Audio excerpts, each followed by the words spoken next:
That moment, someone congratulates him for awakening the World Link ability and says that they have finally found him. Frightened, the boy begins looking around and asks who is speaking. The voice tells him not to panic and explains that it is trapped in another world and is communicating with him telepathically. This interdimensional communication is limited, and if he does not want to lose his life, he must do exactly what he is told. The boy asks about this telepathic communication and what is happening. The voice tells him to open his backpack and look for a strange statue inside. Still confused, the boy opens the bag and starts searching until he finds a small, grotesque object. When he pulls it out, he realizes it is a terrifying statue, looking like a demonic skeleton with a huge horn on its head. Frightened, he asks if that is really it, and the voice confirms, saying that it is the cursed statue of the evil Ghost King. The voice explains that someone deliberately put it in his backpack to curse him, kill him, and even steal his soul. The boy is shocked to hear this, but the voice says that despite the attempt, he survived. At that moment, a flood of memories invades his mind. He begins to realize that these memories are not his own, and soon understands that the body he occupies belongs to a student named Shen Ye. The voice then explains that the soul of the original owner of this body was completely destroyed by the statue's curse. While trying to process everything, the boy also recovers memories from his own life and remembers that he died after overworking himself in a world called Blue Star. The very moment the original body lost its soul, his soul crossed dimensions and naturally occupied that empty body. The voice then explains that this was an extremely rare coincidence, and that when this curse fails to kill its target, it can end up granting unimaginable power. This is because the statue carries power accumulated over millions of years by stealing and devouring souls, and now all that energy is about to awaken inside him. Then the voice asks him to open the door again, stating that the door now belongs to him, and that it can appear thanks to his ability called World Link. Because he was so polite when entering the door, he obtained the title Polite Person. Damaged Gray title. Equipping this title grants the following bonus. When he acts politely, people have a slightly better impression of him. The boy asks about this title and says it sounds like a passive ability. The voice warns that its strength is fading and that he must be careful. Whoever placed that cursed statue to capture him will return when they realize he is alive, and they may already be on their way. The boy asks who is speaking and why they are telling him all this. The voice replies that it is because it needs him. The world he saw today is called the World of Nightmares, and it is also where she is imprisoned. He must become stronger, go to the depths of the World of Nightmares, and free her. When he does that, he will be greatly rewarded, but he must not lose his life before that. The boy then realizes the voice has vanished and thinks that he has barely arrived in this world, and already there are people trying to eliminate him. He wonders why, because he saw Shen's memories, and he does not seem to have enemies. So who would want to kill him? He decides to equip that title first. He currently has no way to defend himself, so he will have to go through the door again and see if he can obtain another title. But that terrifying skeleton is inside. Even so, it does not matter, he will go in.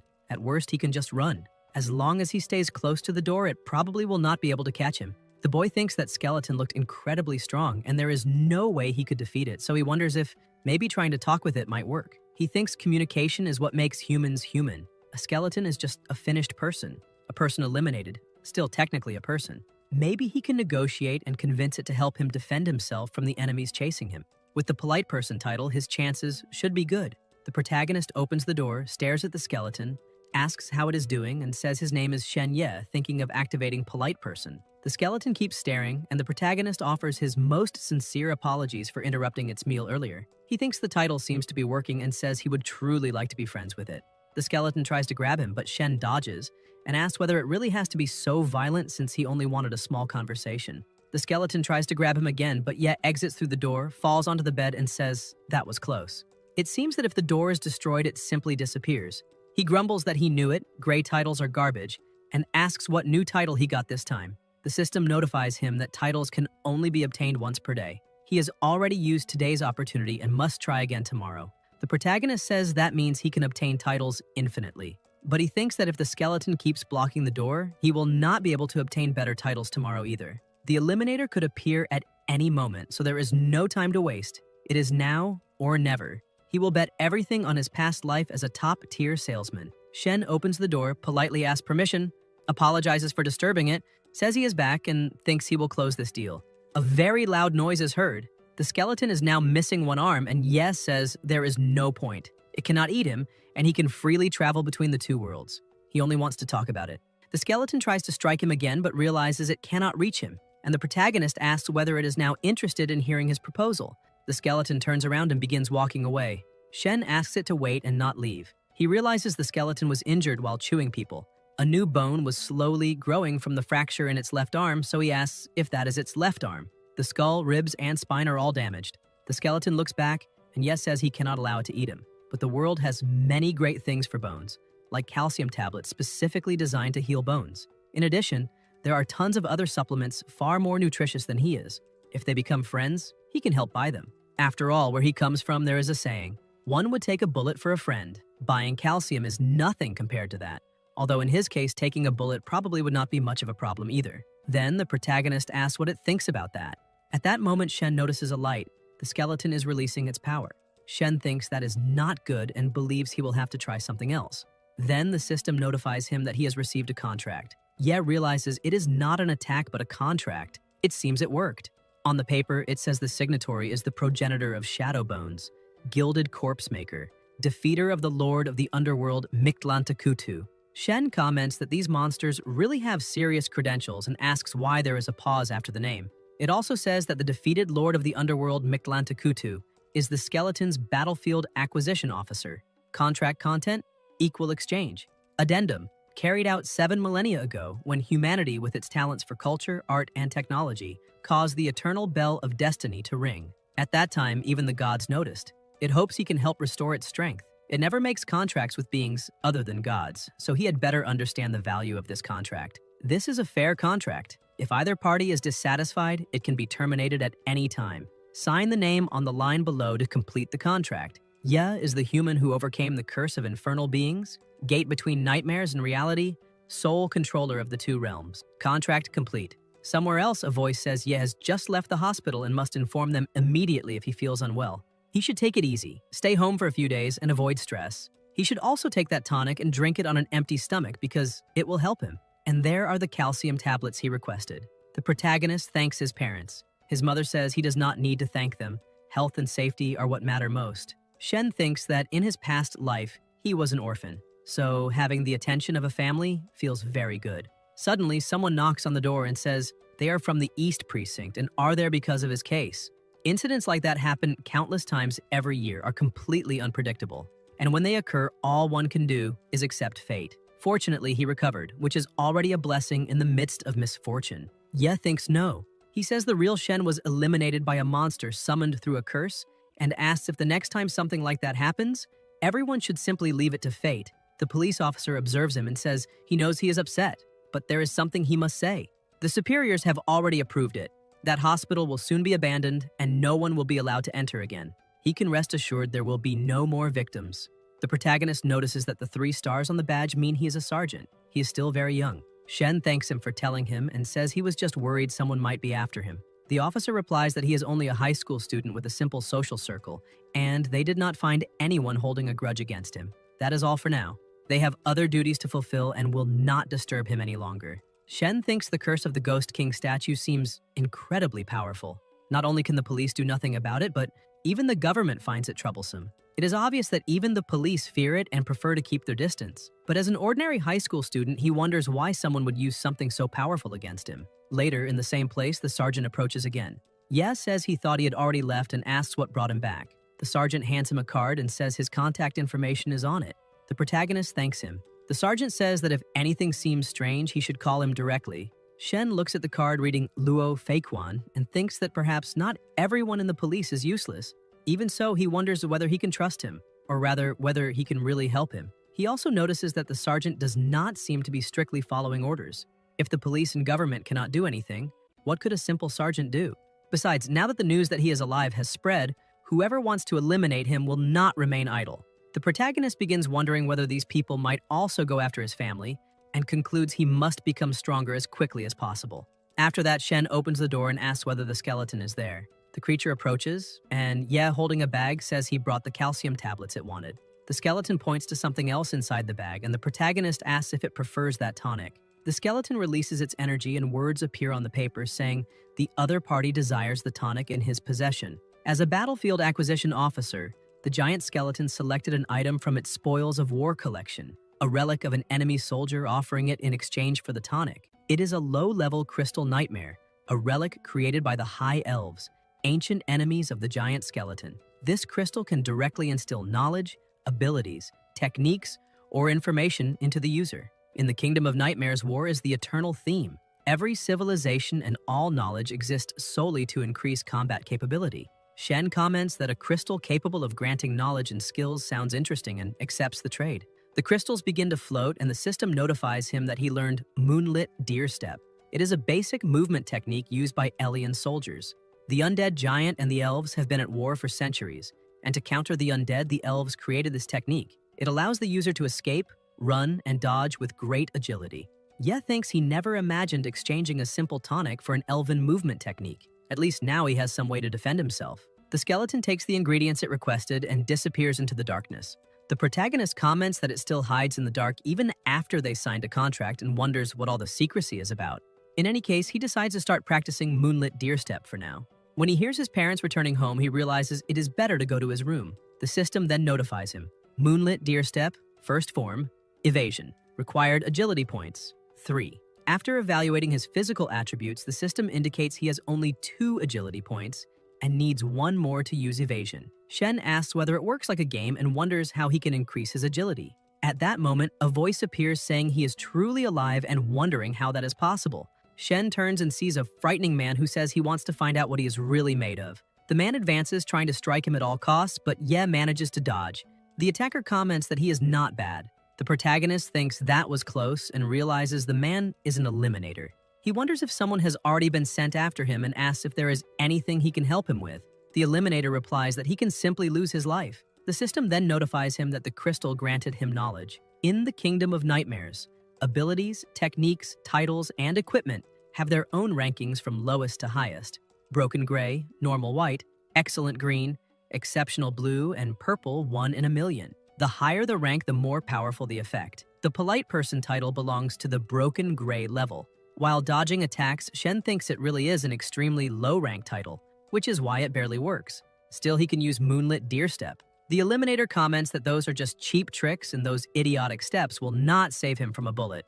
Ye narrowly dodges, and the system sends a friendly reminder. Titles can be consumed to gain status points. The higher the title's rank, the more points obtained. The protagonist asks if those things are consumables, and why the system did not say that earlier. Then new notifications appear. Title consumed successfully. Status points received. 1. Agility increased from 2 to 3. First form, evasion, now available. Shen immediately directs the point into agility. Ye then releases his power, opens the door, and runs inside. The Eliminator chases him, saying not to think he can escape. Suddenly, the pursuer stops and asks whether that is a secret passage. The protagonist, already near the door, waves goodbye. The door closes. The Eliminator runs toward it, but at that moment, the skeleton appears before him, opens its mouth, devours him, and regenerates its arm. Meanwhile, Shen breathes heavily and says, "That was close. There are probably more Eliminators coming." He cannot waste time and must quickly find some self-defense cards. The system notifies him that the sacrifice of a living creature pleased the other party. Adhering to the principle of equal exchange, the other party offers items in return, and the contract is recognized. Pale Shadow Crown, Silver War Medal. Ye is surprised to see 2 at once, and both are green quality. The Pale Shadow Crown is excellent green equipment, an item imbued with high-level shadow magic from the abyss of darkness. Anyone who wears it can disguise themselves as a member of the Elven race. The Silver War Medal is a symbol of honor and merit within the Elven forces of the world of nightmares, granted only to soldiers who achieved great feats. The protagonist comments that the skeleton is very pragmatic. At first, it wanted to eat him, but now that it understands the value of exchange, it is practically showering him with gifts. Pale Shadow Crown, he decides to try using it. Shen takes on the appearance of an elf and is very surprised to see that it truly works, saying it is incredible. As soon as he obtains another title tomorrow, he plans to go straight to Elven territory to get more things. Suddenly, someone knocks on the door and asks if he is home. Ye wonders who could be knocking and hopes it is not another Eliminator. The person on the other side asks if it is really him and says he is fine, thank God. Then he introduces himself. Chen Haoyu. The protagonist returns to his normal appearance and realizes it is his best friend, the reason he went to the hospital that day to visit him. Shen opens the door and Haoyu immediately hugs him, saying he scared him. Chen cries while hugging him and apologizes, saying it was his fault Shen was dragged into that mess. Ye replies that it is not his fault, that he simply had bad luck and that he should not worry because he is perfectly fine. A woman asks if he came to see her son, and the protagonist realizes his mother has returned. His mother says his father went to see the grandfather to try to obtain more of those super tonics and asks whether he has already taken the tonic. Shen replies yes. Chen asks about the super tonic and comments that it is extremely rare, something even rich people have difficulty obtaining. His family must have very strong connections. The mother says it indeed took great effort to obtain it. Hao Yu comments that his parents truly care for him and that he needs to recover in time for the school exams. Ye then thinks about the high school exams and remembers that the original owner of this body was a high school student going through very important tests. Because of the curse, he missed the first exam while he was in the hospital. Chen comments that with his perfect grades, he could have entered any top school and says it is all his fault. The mother intervenes and tells him not to blame himself. Her son missed the strength test, but if he performs well in the agility test, he can still enter a good school. The protagonist thinks the exams in this world are different from anything he has seen. They are not only academic, they also test physical strength and agility. So that is what the statistics mean. No wonder Moonlit Deerstep has an agility requirement.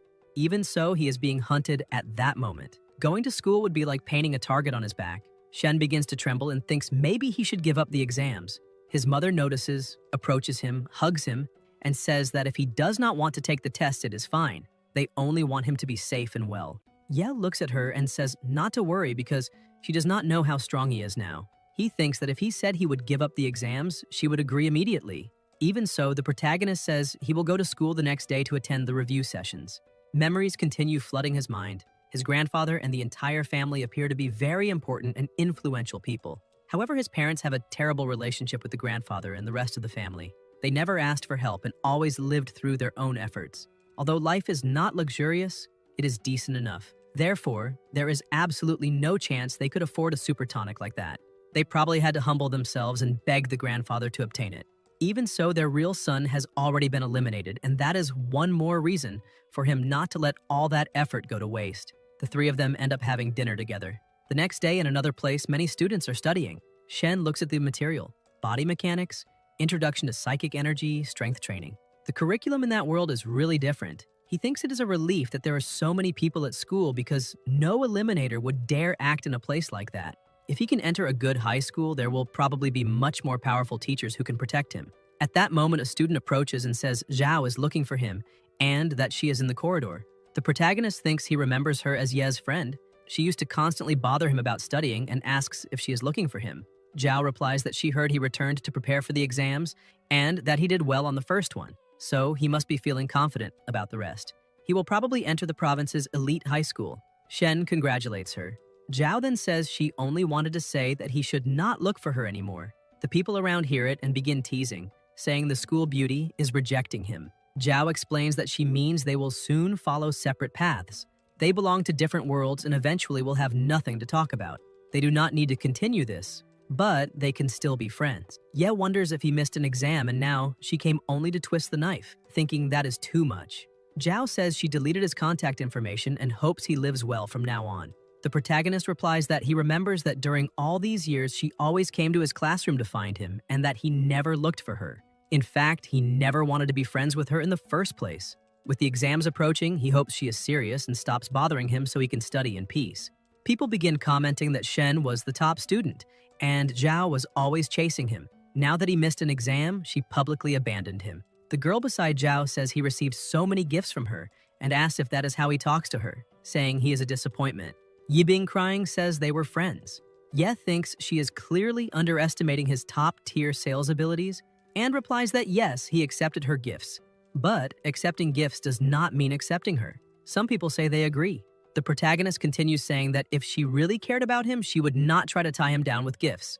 She has the right to find someone better. He has nothing else to say. If she wants the gifts back, he will pay for them, but she should not even think about them continuing to be friends. The girl comments that he is a jerk. Others say he is the worst because Zhao was completely in love with him and he treats her that way. They ask if he thinks he is so important just because he has good grades and how he dares to embarrass her like that. Even so, Shen simply walks away. Yibing thinks everyone believes they are defending her, but that would completely destroy Shen. Now he appears to be the rejected one.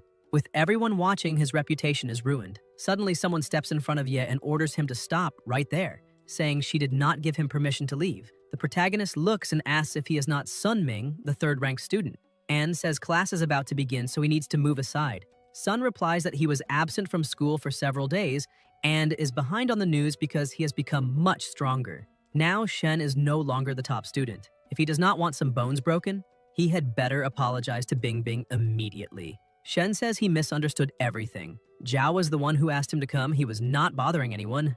But fine, whatever, he will apologize. Ye apologizes and says she won so she can keep bothering him if she wants, and asks if she is happy now. The protagonist runs away and people are surprised to realize he was crying. Zhao says she was not trying to force him and that he should not listen to Sun. She herself becomes confused, wondering why she said those things and thinking that idiot Ming is messing with her head. Sun is also confused because he came to support Yibing and now everything is chaotic. He asks if anyone saw that and what just happened. Sun moves forward to throw a punch but Shen dodges. People are surprised and Sun himself asks what that was. Some comment on his speed. He seems much more agile than before. If he had put any strength into that kick, Ming would already be on the ground. Ye releases an intimidating aura and asks what else he wants. At that moment, someone arrives asking what everyone is doing gathered there and says the exams are about to start, so everyone should go to the field. The students run immediately afraid of being scolded by the teachers. Sun says this is not over yet. On the field, the protagonist is stretching when Chen approaches and comments that the test will take a long time. Just look at the line. It will be a while before their turn comes. He mentions that a new comic shop opened behind the school and asks if Shen wants to check it out while they wait. Shen suddenly remembers something. Yesterday, he was so tired he fell asleep the moment his head touched the pillow and forgot to collect the title of the day. This is the perfect time to obtain a new title. He replies that he will pass and asks Chen to hold his place in line, saying his stomach is bothering him and he needs to go to the bathroom. Then, Ye walks away and enters another place. Someone who had been spying on him follows, holding something in their hand. This person begins searching for him inside the bathroom and asks where he went since they saw him enter there. The protagonist, now with the appearance of an elf, crosses the door searching for the skeleton. Suddenly, he notices a pistol on the floor, checks it, and realizes it is loaded. He says that at least now he has something to defend himself with in elven territory. Although he has never used a gun before, he wonders where the skeleton went because time waits for no one. A light begins to shine and a voice calls him. Shen asks if it is that mysterious voice. The voice replies that it does not have much power to help him, but says he must take that. It is a human symbol. Suddenly, Ye disappears and appears somewhere else that looks like a forest. The protagonist says his head is spinning and asks if the teleport worked and whether he is really in elven territory. He observes the dagger the mysterious voice gave him and wonders why he received it. Suddenly, someone asks who is there. They are 3 elves who call him Fern. Shen is surprised. The elves say he finally arrived and took long enough. If he had not appeared soon, they would have had to declare the mission a failure and return. The protagonist replies he had a small problem, so he is late. While speaking, he realizes something important. The 3 are wearing the pale shadow crown just like him. In other words, they are not actually elves. They say it does not matter because at least he arrived. They already gained the trust of that elven tribe. The villagers believe they are heroic soldiers recovering from injuries suffered on the battlefield. The plan is to attack at night, eliminate the tribe chief, and seize the treasures. Then they ask if he is ready. Shen touches his forehead and says, of course, saying his hands are already itching. One of the elves tells him to stop touching there and warns that he cannot remove the pale shadow crown. Ye replies he was just adjusting it because it is not very comfortable. The other says that if he exposes the true undead identity, they will all be doomed. Shen thinks it was exactly as he suspected. The same metal, the same crown, those 3 are also undead. He says not to worry because when he is working, nothing goes wrong. Inside, however, he thinks that skeleton must be the Fern they are talking about, and the whole problem has been dumped on him. The 3 say they need to return to the village and he must hurry because the delay already cost valuable time. Shen realizes they move so fast he can barely keep up even at maximum speed. These undead are extremely strong. After some time, they stop. One of them says he must enter the village. To pass through the gates, he needs the chief's permission. That part is safe. He only needs to show the badge. The 3 will handle the eliminator outside. He must deal with the chief. Shen asks if he is being assigned to eliminate the chief alone. They answer yes and ask if there is any problem or if he is backing out. Ye asks if they really think he would back out and replies, absolutely not. He says they can leave it to him. Inside, however, he thinks he is completely doomed. If he dared say no, those 3 would probably eliminate him immediately. But assassinating the elven chief inside his own fortress is practically a suicide mission. In any case, he is already doomed and now understands why that skeleton threw all the responsibility onto him. The village guard observes the silver war medal and says they can open the gates. He recognizes Shen as a brave soldier from the front lines and escorts him to the chief. As they walk, some elven women smile at him. The guard tells him to enter because the chief was already waiting and knew of his arrival. The partner tells him to go ahead and meet the chief while they rest there and wait for him. Shen thinks they are actually just making sure he does not run away. Now he is caught in the middle of a conflict between undead and elves. Even so, there is a positive side. If he can somehow complete this mission, he might secure a truly incredible title. Then the protagonist enters in silence. The chief has his back turned, holding a book. When he notices Shen's presence, he closes the book and welcomes him. At that moment, Shen's eyes widen as he receives a notification. His door has the ability to analyze titles, and now he can see the titles of other beings. Spirit of the countless forests, heir to the ancient throne of the tree, mighty lord of nature, grand master of the arcane arts, guardian of the kingdom of nightmares, one of the 5 heads of the world. Yi wonders if all of those really are that elf's titles. Meanwhile, his own title is only polite person. He realizes he was completely naive to think he could pull this off. Those undead outside are far stronger than he is, and even they would not be crazy enough to face someone like that.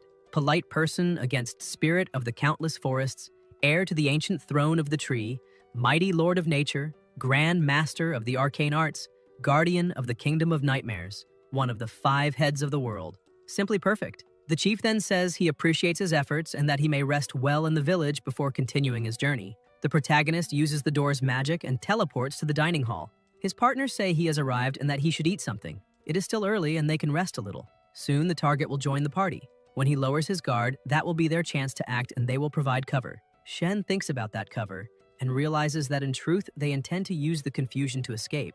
If things continue like this, it is the same as waiting for his own end. He needs to do something. An elf girl approaches, calling him uncle, and asks if she may request a dance. She says dancing with a hero from the front lines would be a great honor. Ye replies that she can, but he does not know how to dance. The elf says not to worry because she can guide him. Then the two begin to dance. Shen thinks that at this rate he will end up being exposed. If not for this absurd situation, dancing with a fairy like her would truly be wonderful. He needs to find a way out. The elf asks why he is so quiet and whether his brothers are like that too. Could the battle on the front lines have been so intense that it wounded his spirit? Shen replies that no, he was just thinking. He says he dances very badly, apologizes for her invitation, and asks her name. The elf replies that her name is Lonnie. Yes says he would like to do a trick for her as an apology and asks if he may. Lonnie gets excited and says, of course, that he can show it. She comments that actually his dancing was not that bad. Then she gives him a bracelet as a small reward for the trick, but warns that if it is not impressive, she will want the bracelet back. The protagonist replies that it is no problem. Shen climbs onto the table and asks everyone to pay attention. He says that now he is going to show a trick that no one there has ever seen. A great human transformation. He claims he can transform into a human. Everyone grows curious and tells him to show them, because they have never seen a magician capable of transforming into a human. The 3 brothers watch and wonder what he is doing, whether he really knows that kind of transformation magic. They never imagined he would have enough intelligence to invent something like that and blend in among the elves. Ya asks everyone to look carefully. Then he removes the crown and turns back into a human again, saying that trick is for the beautiful Miss Lonnie. People are impressed. When they see his ears and eyebrows, they realize he really is a young human. Lonnie thanks him and says he can transform back now. Shen then says the secret is simple. He can transform into a human because his 3 brothers also know how to do that magic. All they have to do is remove the crowns they are wearing, and they will transform into undead. Everyone goes into shock when they hear the word undead. The entire hall goes on alert and people begin asking what is happening. Ye says that when his brothers transform, he will also return to his previous form. At that moment, someone asks when that door appeared. The protagonist enters the door and disappears. People are shocked and wonder what kind of magic that was. They quickly decide to capture the 3 undead first and are careful because they do not know what other tricks they may have. The 3 are tied up. A voice then says that he wanted to play with them a little longer, but what a shame. It is the chief. He says the undead tried to infiltrate his organization, but they failed to realize that the human race had already infiltrated their group and was even controlling the missions. A complete irony. The 3 brothers say there must be some misunderstanding and claim they have an emblem. However, when the crowns are removed, they immediately transform into undead monsters. The chief says that crown carries high-level shadow magic from the dark abyss and that it is constant, something that truly exceeded his expectations.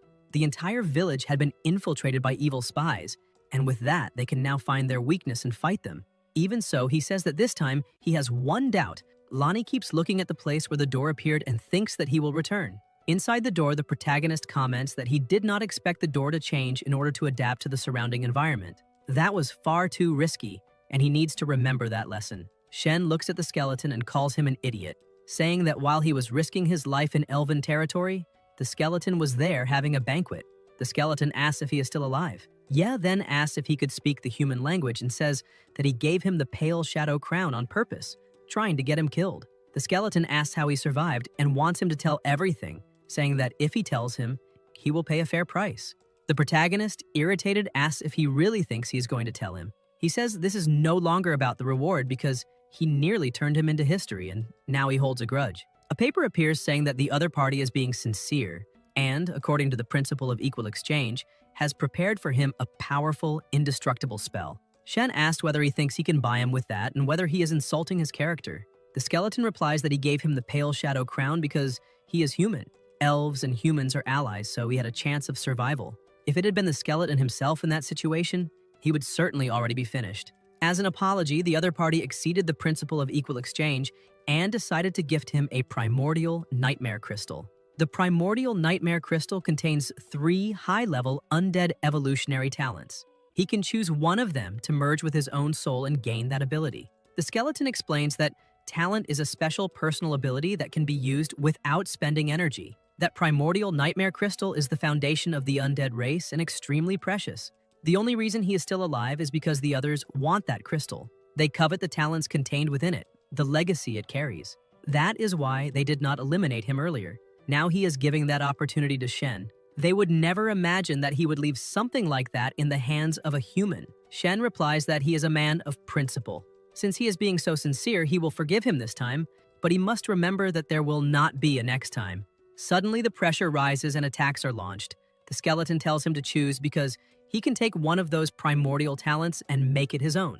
A paper appears with the options. Shadow whispers, Evolvable Novice. Using a corpse as a conduit, the finished must answer the call, crawling up from hell to tell what they know. Only then will souls find peace. Finalization is the deepest education. Secret body of the arcanes. Any force that could eliminate him will turn his body into arcane remains, making him temporarily immune to all mortal fates for 5 seconds. It can be used again after 1 day.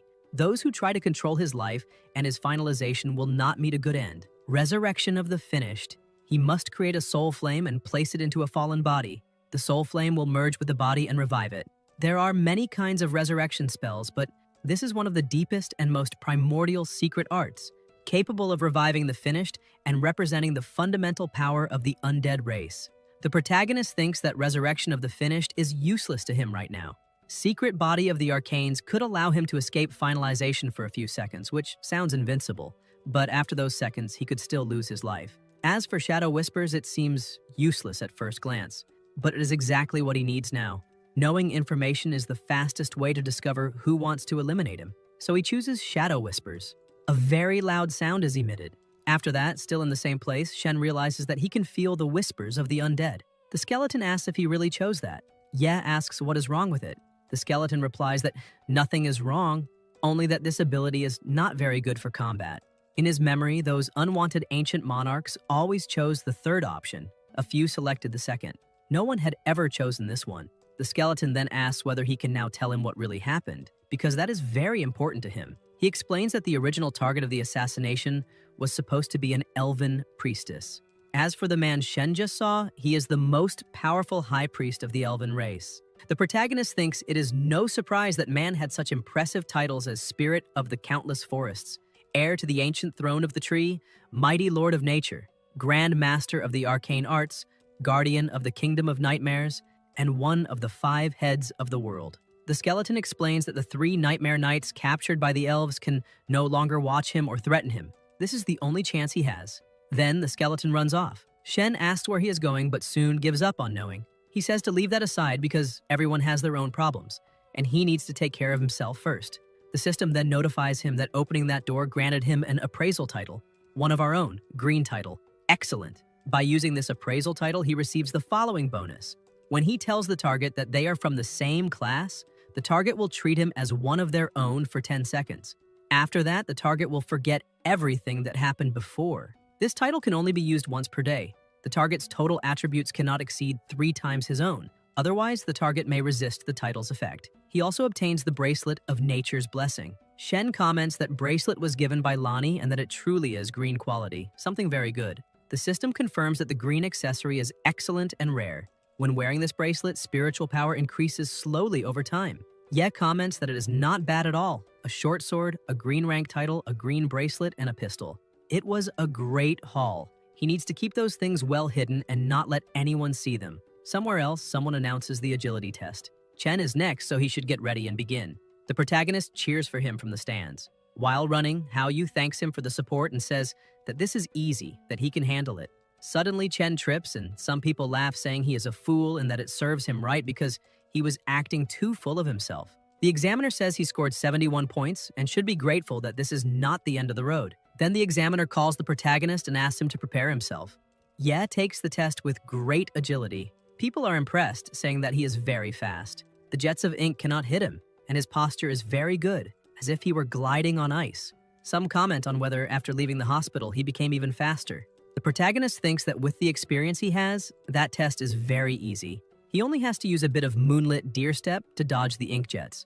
From a distance, a man with glasses watches and comments that that boy has impressive agility. The young man beside him explains that he used to be first in the class, but he missed the first test, which was a shame. That is why he called the man over to see if there is any chance of helping him. The man replies that he seems to have a good grasp of elven footwork. If his mental strength is also good, maybe it will be possible to give him a chance. The young man asks whether full marks in mental strength would not be excessive, and comments that he remembers Shin's mental strength was nothing special.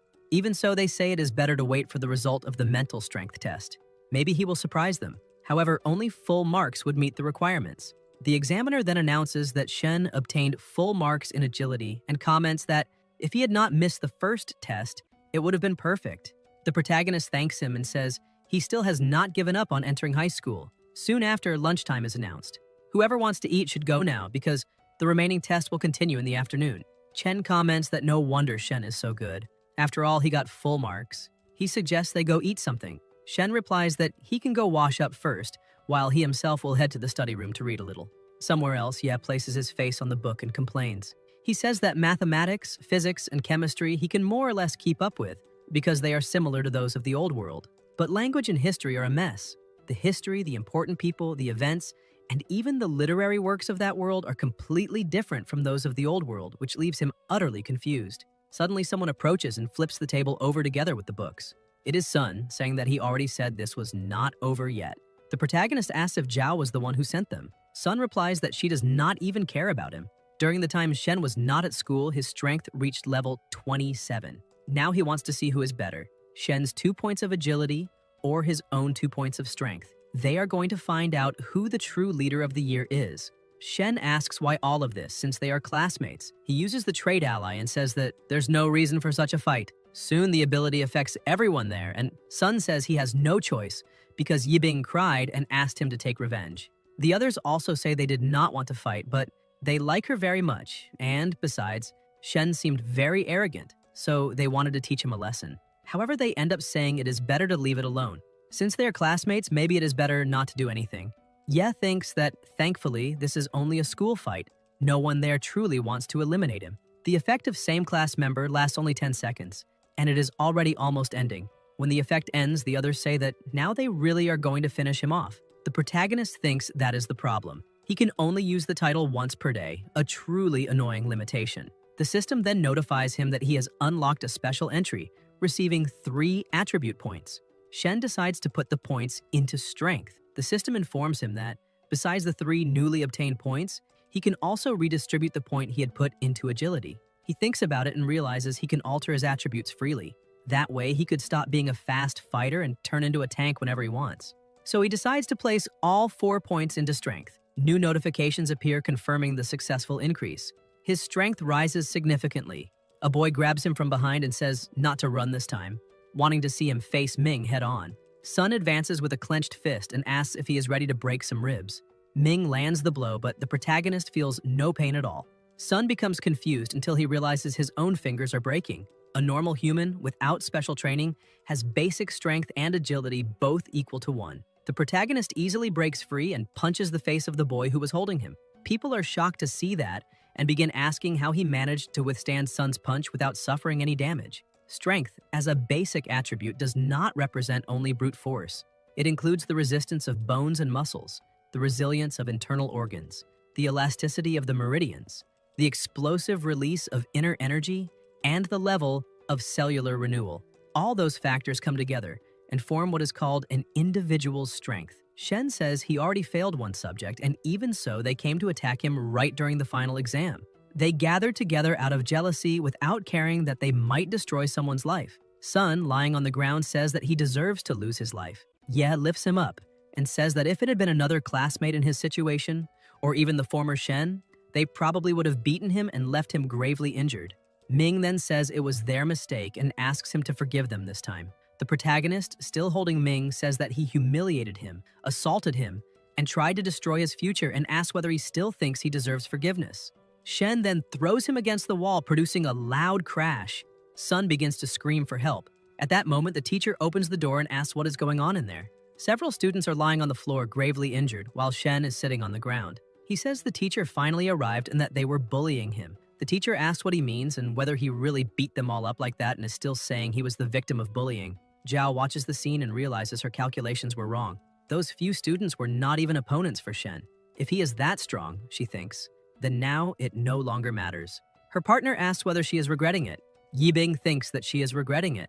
If she had called Shen to talk, encouraged him to keep trying, and arranged to stay in contact after high school, perhaps everything would have been different. Zhao lowers her head and realizes there is no turning back. He created a huge disturbance, injuring 8 students, and will probably have his qualification for the final exam canceled. Her goal has been achieved. Shen will now be considered useless and her future is already secured. She only regrets not realizing earlier that he was that kind of bastard. Sun, lying on the stretcher, keeps staring at her.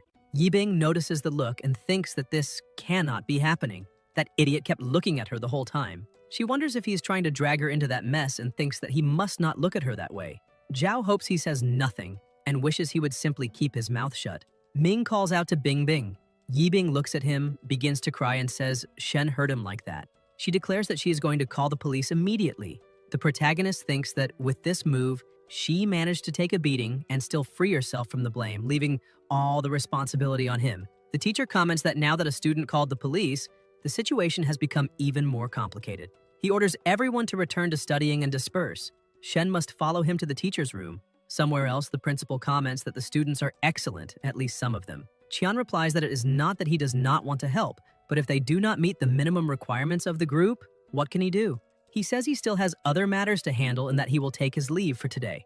At that moment, someone comes running and says that Shen and Sun fought and that the police arrived. The principal asks whether it is really necessary to report that at such a moment. The staff member replies that he needs to see this and shows him the video of the fight between them. The principal says it is just high school students fighting and asks what is so important about it. However, while they watch the video, something catches their attention, even Xian's.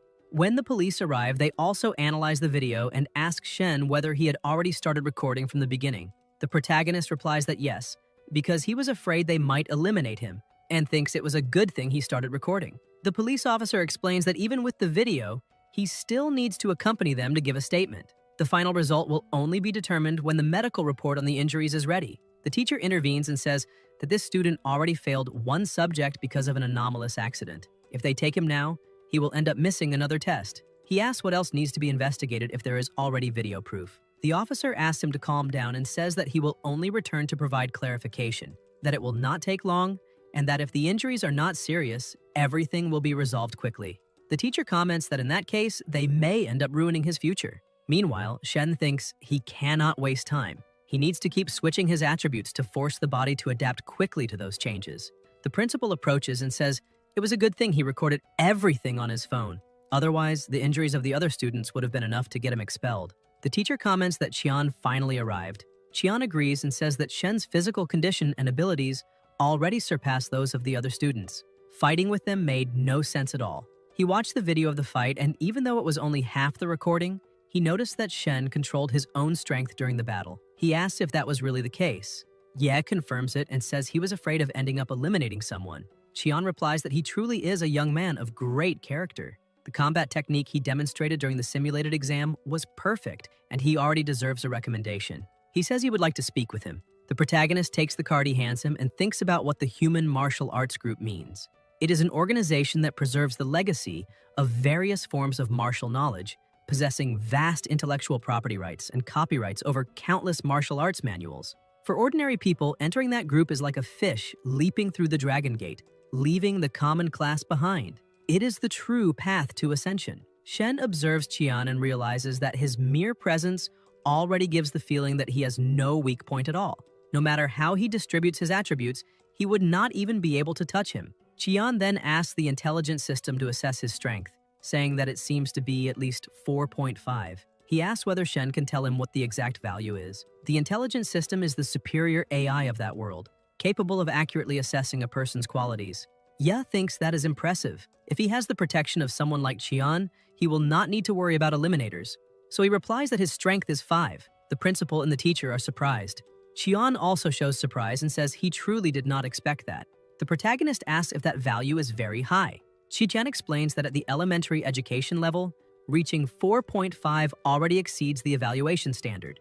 Reaching 5 is even more extraordinary. With that level of strength, he would already be capable of operating some models of combat armor and using ancient weapons, even if they are damaged or only of common level.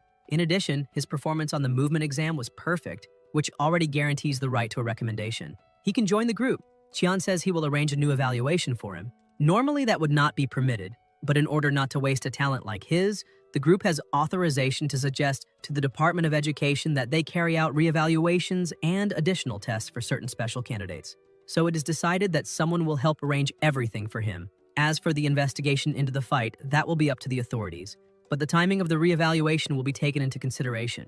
Qian then asks, just out of curiosity, what his mental power level is. His agility already reached the standard, so that will not affect the evaluation. The protagonist thinks he cannot seem perfect in everything, so he decides that a mental power level of 3 should be enough. He raises 3 fingers. Qian smiles.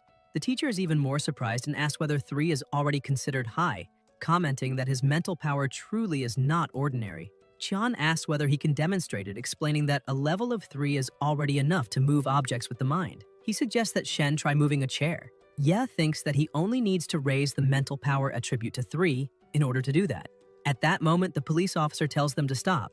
His partner asks whether they are leaving now. The officer replies by asking what else he expected. A student with strength 5, perfect movement, agility of at least 4, and mental power nearing 3 can only mean one thing. That means he has the potential to reach the top. A genius of that level cannot be controlled by ordinary people. They can only endure this situation for a little longer. Qian becomes very excited and says he never imagined he would witness a day like this. He begins to recite, "Once a forgotten beggar lay in the streets. Today his song makes even the gods bow to its rhythm when the time comes. The cosmos grants him power, and he will fly to the realm where light never loses its life. Today is the day of the lucky student, and also his own." The principal comments that it is a beautiful song and says he has never heard such a lovely voice. The protagonist finds it strange and wonders if he should sing too, but realizes he would not even know how to do it. Qian asks the two of them for a moment, saying he would like to speak with that young man in private. He lights a cigarette and asks what his goal in life is. Shen replies that his own name already contains his goal. Qian says that is a good beginning and asks what his heart truly desires. Ye answers that, at the very least, he wants to be strong enough so that no one can knock him down again. He wants to be capable of protecting himself and his family. Qian says that today is the day he takes the first step toward his dream and asks him to attack. The protagonist calls him a strange and frightening old man. Qian smiles and explains that he does not want words but fists. Shen takes an attacking stance and thinks about redistributing his points to strength. He clenches his fist while Qian observes him. Suddenly, the protagonist realizes that he cannot move. Qian explains that this is a technique, a way to immobilize an aggressor. He says Shen should learn something like this so he can protect himself better. He asks if he wants to learn it. Shen replies that it is incredible and says he wants to learn. Then Qian pulls out a gun, points it at his own head, and fires. Afterward, he says that is also a technique, a secret art of the organization. This technique can block all kinds of projectiles, even sniper shots. Ye replies that there is no unbreakable defense in the martial world, only attacks too fast to counter. Qian asks if that line is good and where he read it. The protagonist answers that he invented it himself. Qian says he truly has natural talent. Then he finally makes the invitation. He wants Shen to join the Hidden Dragon Project. He explains that the Hidden Dragon Project is a program created by the organization to train rising talents. He intends to recommend Shen to 3 of the best martial schools in the world. Before that, however, he will need to pass an extremely rigorous admission exam. It is not the standard high school exam, but one created by the 3 schools themselves. Ordinary people almost never have the chance to take it, because it is normally monopolized by the children of noble families. Shen asks what noble families are. Qian explains that they are families that possess ancient knowledge, artifacts, and bloodline pacts inherited from divine beings of ancient times. These ancestral families possess more martial legacies than even the group itself. They also control vast lands, populations, and wealth. These supreme families live separated from ordinary people by a nearly insurmountable abyss. Shen begins to wonder if that means grandfather Shen belongs to one of those families. Qian continues explaining that the Hidden Dragon Project was created precisely to find hidden talents among ordinary people. They will help Shen enter the most prestigious academies. Even if he fails the exam, they will still guarantee him a place in a high-level school. If he manages to enter any of the 3 great schools, the organization will provide full support, offering resources and guidance to develop his talents. When he reaches the peak, he will return to the organization to work with them, naturally receiving the best possible compensation. Ye then realizes that he finally understands. This is a world where supreme strength reigns. He accepts the invitation. At the same time, he thinks about his family. They once belonged to a noble family, but for some reason his father was banished by his own father. Now that they live as ordinary people, whenever an anomaly occurs, the police do not even dare to help them. His parents had to beg and borrow just to obtain a single doctor, something that for his grandfather's noble family would have meant nothing. Today he injured someone, yet he will not suffer serious consequences because he has already become strong enough to stand above the rules that normally apply to people like him. Qian then says that if he is ready, he should sign the document and provide his fingerprint. Shen thinks he now understands why all the teachers repeat so often that humanity can only survive by relying on the strong. That is how civilization continues to exist. Qian adds that he may think more carefully before deciding. In fact, other organizations will probably contact him soon. Shen replies that Qian was the first to approach him and also helped him out of a difficult situation. For that reason, he is willing to join the organization. Qian says he is a decisive young man and that he knew there was something special about him. Since he is still a minor, they will also need a guardian's signature. Ye replies that it is not a problem because his parents should be at home. Qian says that is excellent and that they must hurry. If another organization arrives before them, everything will be lost. He says he will return as soon as he finishes. Qian then moves quickly, disappearing in the blink of an eye, leaving the protagonist surprised by how powerful he is. The principal asks how the conversation went. Shen replies that he already signed and that Qian is on his way to speak with his parents about the contract. The principal becomes very excited and says that is fantastic, that the whole school will be talked about across the city. Ye's phone rings. It is an unknown number. When he answers, it is Luo. He says he discovered some information about Shen's situation and would like him to come to the police station. At the station, the sergeant asks him to look at something. The protagonist has felt a strange sensation ever since he entered the building, an uneasiness that is difficult to explain. Luo shows him a photo and says it was taken by accident. Someone handed the image to him because of the recent rumors about the hospital. The photo is from the day of the incident and shows a suspicious man on the roof across from the hospital. He asks if Shen knows that man. Shen zooms in on the image and says he has never seen that person before. The sergeant explains that according to forensic experts, the man appeared to be trying to activate something. He asks if Shen was carrying anything unusual that day. Ye thinks that man was probably the one who activated the cursed statue of the evil Ghost King. However, the sergeant clearly has not realized that yet, and since the statue has already turned to dust, all the clues have disappeared. He cannot mention the statue, so he replies that he was not carrying anything unusual. He also thinks that everyone died because of the statue's curse, yet he survived. Telling anyone that would only cause trouble. The sergeant finds the answer strange and asks if he felt anything unusual that day, such as shortness of breath, dizziness, or loss of control of his body. The protagonist realizes that the questions seem to indicate the sergeant already knows something. At the same time, the uneasy feeling inside the station keeps growing, as if something is hidden there, waiting for the right moment to act. Suddenly, Shen remembers something and comments that his backpack was open, even though he was sure he had closed it before leaving school. Luo asks whether he checked the backpack. Shen replies that he did not and that he should have checked earlier. At the same time, he notices a slight movement in the sergeant's hand as if he were about to do something. Shen decides to redistribute all his status points to agility. No matter what happens, he must be ready to run at any moment. He He wonders whether he could run faster than the sergeant, but imagines that the sergeant's attributes must be on a completely different level from his. Ye lifts his foot slightly and thinks he cannot make a mistake. He prepares to open a passage beneath his feet just in case.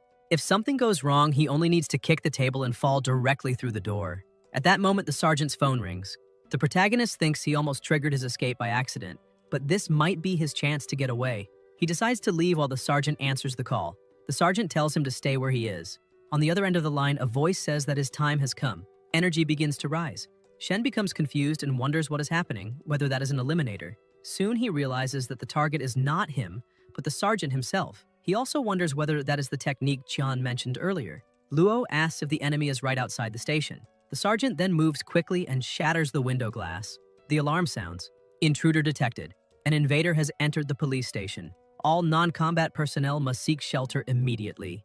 The protagonist looks outside and sees something strange, asking whether that is the ocean and how it is possible since they should be in the city. The man above is the one who made the call, but he's not the same man with glasses from the photo.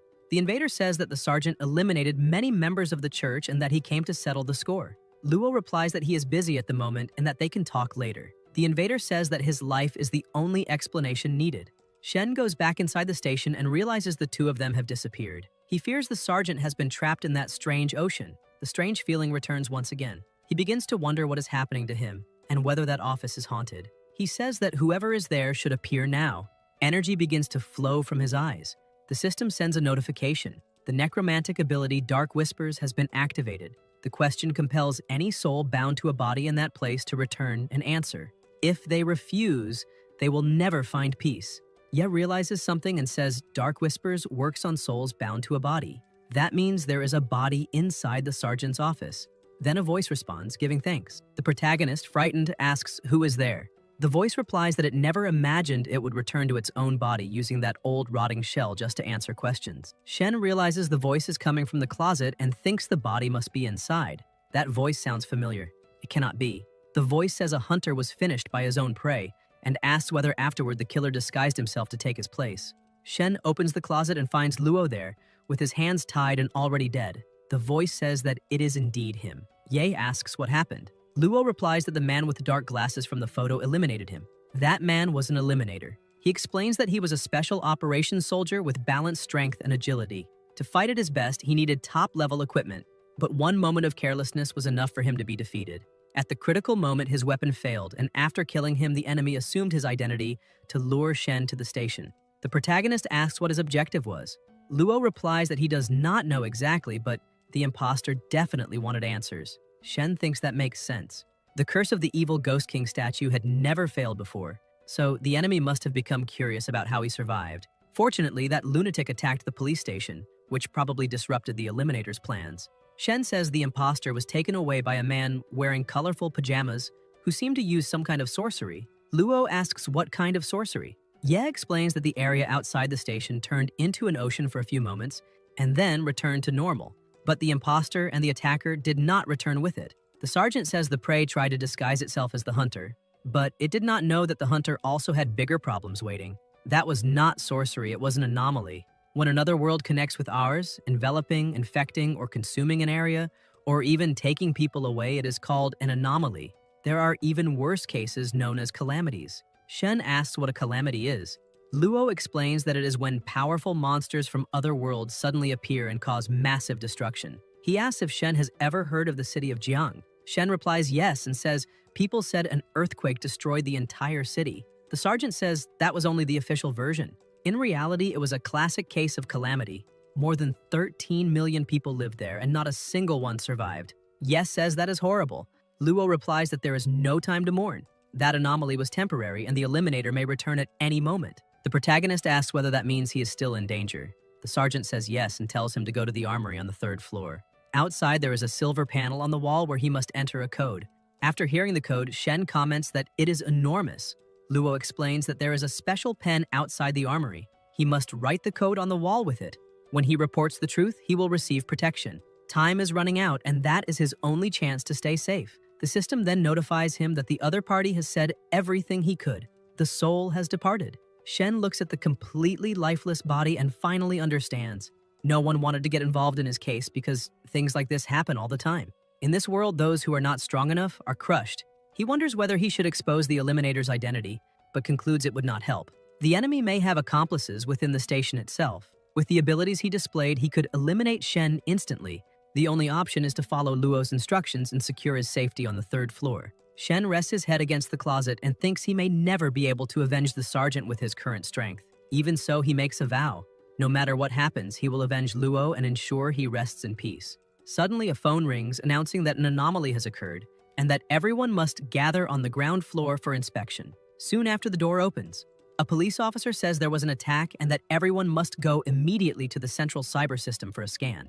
They must go downstairs and speak quickly with Sergeant Luo and with Shen. The officer tries to reassure him, saying he knows he is scared, but that the target of that attack was Sergeant Luo. Therefore, he is safe. In addition, everyone there are police officers and they will take good care of him. Then the officer looks at the closet and notices something strange. He says the body was moved and asks whether the student did it. He then moves quickly around the office, searching everywhere. He jumps onto the desk and says he searched the entire room but found no one. Confused, he asks whether the student ran away. The Eliminator comments that they eliminated so many people just to boast in front of a 15-year-old boy and still managed to ruin everything. The officer replies that unlike them, he is not so useless. Over the radio, he informs all units that Ye should be considered a strong suspect in the incident and orders an alert to be issued throughout the entire city. Soon after, the system announces that the environmental scan of the central cyber system has been completed and that everyone must gather in the plaza in front of the hall for inspection. At that moment, the door appears. The protagonist opens it and checks whether they have already left. He concludes he was right. The Eliminator really had accomplices. He thinks he could hide in the Kingdom of Nightmares until everything is safe, but that would mean losing the chance to make those Eliminators pay for what they did. He needs to reach the 3rd floor and report everything. Shen jumps through the window, sees the empty corridor, and decides to act quickly. He must enter the code on the wall. Suddenly, a voice appears saying he was sure he heard something up there. It is the officer asking what he is doing there. Ye begins writing the code on the wall and replies that the final exams are coming. So the teacher gave him some extra math problems and he needs to study. While writing, he thinks the code is absurdly long. The officer realizes what he is doing and thinks that device is the emergency activation system that connects directly to the world government headquarters. He wonders how a student obtained that code. The officer tries to attack him and demands to know who gave it to him. He cannot allow him to continue. Shen protects himself using the door. The officer charges again and asks what kind of ability that is. The protagonist thinks it is fortunate that the door adapts to the environment. If it were just a normal door, he would already have been eliminated. The officer keeps advancing with the intention of killing him, but the door disappears. Seizing the opportunity, the officer rushes toward him. However, the door reappears instantly, and he crashes into it violently, injuring himself. Furious, the officer asks how that door can remain standing on the ground. Shen thinks he has finally finished entering the code. A voice then appears. Password verified. This is Kunlun, the highest level artificial intelligence of the world government. Emergency evaluation initiated. The area is being scanned. Luo's body has been located. The false identity of Captain Wang of the Major Crimes Unit has been confirmed. The nearest high-rank practitioner is being dispatched. District Manager Qian has been mobilized. Given the seriousness of the situation, immediate execution has been authorized. Shen is surprised to hear Qian's name. The voice continues announcing that in 30 seconds, the imposter posing as Wang will be executed and begins the countdown. The officer shouts that he is calling reinforcements and says they are dreaming if they think that will work. 30 seconds are more than enough to eliminate Shen and disappear. Ye runs toward the door, but the officer grabs his arm and asks if he really thinks he will let him escape. Just as the strike is about to land, something happens. Qian appears and hits the officer with a devastating attack, destroying him with a brutal impact. Qian then says there is no unbreakable defense in the martial world, only attacks too fast to counter. A voice asks if he really thought they would perform a real countdown. Qian asks Shen if that looked cool. Shen replies that it was incredible and thanks him for saving him. Later, in the National Security Office, Qian says he can handle everything else, but Shen must be honest about how he obtained the access code. Ye explains that Sergeant Luo gave him the code earlier, saying he was being hunted and that he should use it if something happened. Qian says he understands. It seems the sergeant already knew that both the Silent Church and that Eliminator were after him. The man who caused the previous anomaly belongs to that organization. They are a group of dangerous fanatics. Luo probably crossed paths with them during some case. The protagonist sighs and says the death of Sergeant Luo is truly a pity. Qian agrees and says he also thinks it is a great loss. He did not know him long, but he could feel the sense of justice in him. Perhaps that very righteousness led him to his death. Qian adds that Shen was lucky. The Eliminator impersonating Luo would have succeeded in killing him, but fate interfered. Kunlun has already traced the Eliminator who was after him. He belongs to the Eliminators League. They accept contracts only online, so they still do not know who hired the assassin. Shen comments that someone capable of killing the sergeant must be extremely skilled, which means the contract price must have been high. That suggests whoever hired him probably has a lot of money. Qian says he is a clever boy, but the real question is why someone would spend so much to eliminate a simple high school student like him. They are still investigating that. Ye then asks about the Kunlun system that appeared when he used the code. He wants to know why the sergeant did not call for reinforcements earlier if that system could have been used to ask for help. Qian replies that Kunlun is the central AI of the world government. It was the one that assigned him the rescue mission. Normally, the AI does not handle small incidents like that. It only intervenes when someone uses one of the special access codes. As for why the sergeant did not use that resource earlier, it was because he did not know his weapon had been compromised. An employee then explains that it was Luo's steel exoskeleton. His primary weapon had been sabotaged by a virus planted in the system, rendering it useless. However, the moment the sergeant died, the system began functioning again. That means someone did it intentionally, someone close to him. Kunlun has already assigned an investigation mission, and they will discover the truth. The protagonist thinks he now understands why the sergeant said his weapon was defective. Such a strong and honorable officer abandoned his position to pursue the truth to the very end. Even after dying, he still tried to help him. Yet he lost his life without even being able to use his own weapon when he needed it most. Qian says that now that Shen is part of the group, he will give him the first lesson. He must remember it well. No matter what happens, he must always be wary of people with ill intentions. People like that are more frightening than monsters. Shen replies that he will remember.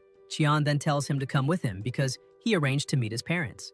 Ye asks about the two who were trapped in the anomaly. Qian replies that specialists will handle it. That entire area will soon be isolated, so they need to leave. The protagonist asks why Qian will not stay to deal with the situation at the station, since he seems strong enough to face those two. Qian replies that he is being naive. No one knows what someone might bring back after passing through an anomaly. He recounts that once a man came out apparently normal from an anomaly caused by the church. In the end, they discovered it was only an empty human skin. Inside it was a creature no one had ever seen before. That thing destroyed half the city before they discovered its weakness. That is why Qian prefers dealing with eliminators rather than facing the church and anomalies. Most people think the same way. Even so, Shen does not need to worry. Those two will face something far worse than the man stuck to the wall. Suddenly, Qian realizes something, takes out his phone, and asks someone to run a background check. The name he mentions is Mengyu. He wants to know what her relationship with Luo was. However, when he hears the answer from the other side of the line, his expression changes. Ye wonders who Mengyu is and thinks she probably had some kind of connection with the sergeant. Somewhere else, Shen's parents say there is something important he needs to know. Before discussing the contract with Qian, he must make a decision. Qian agrees and says he will step outside to smoke while they talk. The mother then says they will no longer hide the truth. Shen comes from a prestigious family. His father originally belonged to a branch of the famous Sanjin clan. Shen thinks that confirms his suspicions. He remembers reading in a history book that the Sanjin clan was one of the few families that inherited divine powers and artifacts. The mother explains that his father was a true prodigy, but suffered a qi deviation while training an ancient technique and lost all his strength. Discouraged, he came to the city, and it was there that he met Shen's mother. Later, the grandfather tried to arrange a political marriage for his father, but he refused and chose to marry for love. That enraged the grandfather, who completely expelled him from the family. After that, they had Shen and began living a simple but happy life. Shen asks whether they are telling that story just to show off their romance.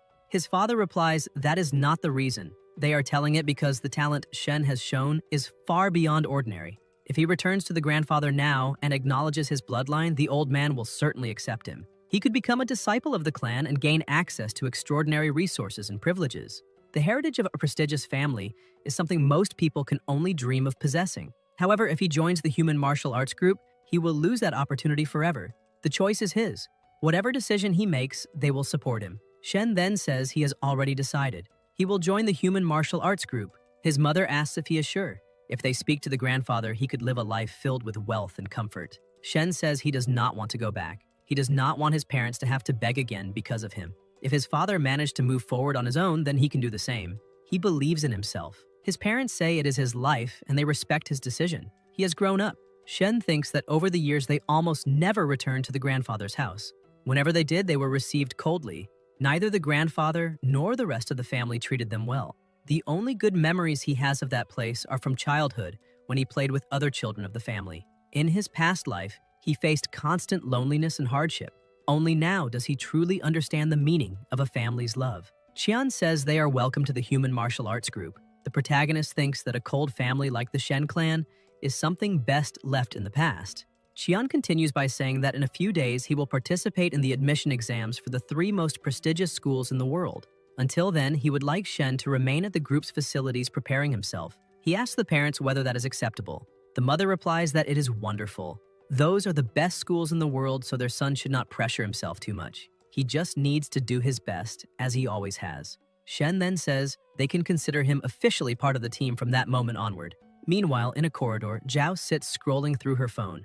She writes a post saying that a cruel case of bullying ruined a classmate's future.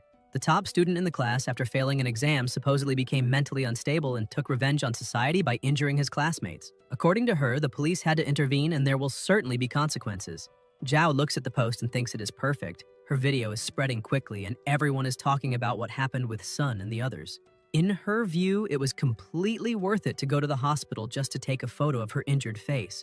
She thinks Ye will reap what he has sown while she will continue being seen as the perfect goddess she has always been. In her mind, Shen should not blame her. This is simply his destiny. From now on, he will not be able to enter any school, learn martial techniques, gain access to weapons, armor, elixirs, or enhancement potions, and certainly not obtain any special inheritance. He will end up like Sun and the others, a complete failure. Meanwhile, she will become someone they will never be able to reach. Suddenly, a notification appears on her phone. The post has been flagged for spreading misinformation and removed. It demands that everyone stop spreading rumors at once. Otherwise, both the platform and the human martial arts group will take legal action against those responsible. Zhao's eyes widen when she sees that the post has been flagged for spreading misinformation. She asks if that is really possible, remembering that there is clear evidence that Shen acted in self-defense. Zhao says she cannot believe it and questions again why this information is not being released, what the human martial arts group has to do with the case, what the school is saying, and what their official position is. Soon after, another piece of news appears. Shen has signed a contract with the human martial arts group, and the 5 best schools in the province have offered him guaranteed admission. When Yibing sees this, she slumps down in discouragement and thinks about how close she had been to success. She wonders how Shen managed to enter the human martial arts group and how he was able to achieve all of this. Meanwhile, at the human martial arts group, Qian informs them that the police have just sent the report and that the case is closed. A major battle took place, many people died, and one of them was captured alive. The protagonist asks if the situation was really that serious. Qian replies that he simply eliminated that individual and because of that earned 5 merit points. Shen asks what merit points are. Qian explains that they function as an internal currency used to purchase special items such as techniques, materials, information, and souls. It was precisely information that made that entire operation possible. But since Shen still does not hold an official position, he will not receive merit points. At that moment, Ye receives a notification on his phone informing him that, due to his significant contributions in that battle, the government has decided to grant him a special reward. Since he is still underage, a more appropriate form of compensation has been chosen. The package has already been sent and must be collected in the main lobby of the Human Martial Arts Group building. The protagonist asks if he really received a reward and what it might be. On the 105th floor, Qian comments that in high school they only teach the basics, and that true martial arts techniques are only learned in higher education. So he believes the reward must be a good combat technique. Shen says he really needs some offensive moves because he has already been targeted several times, and if it had not been for pure luck.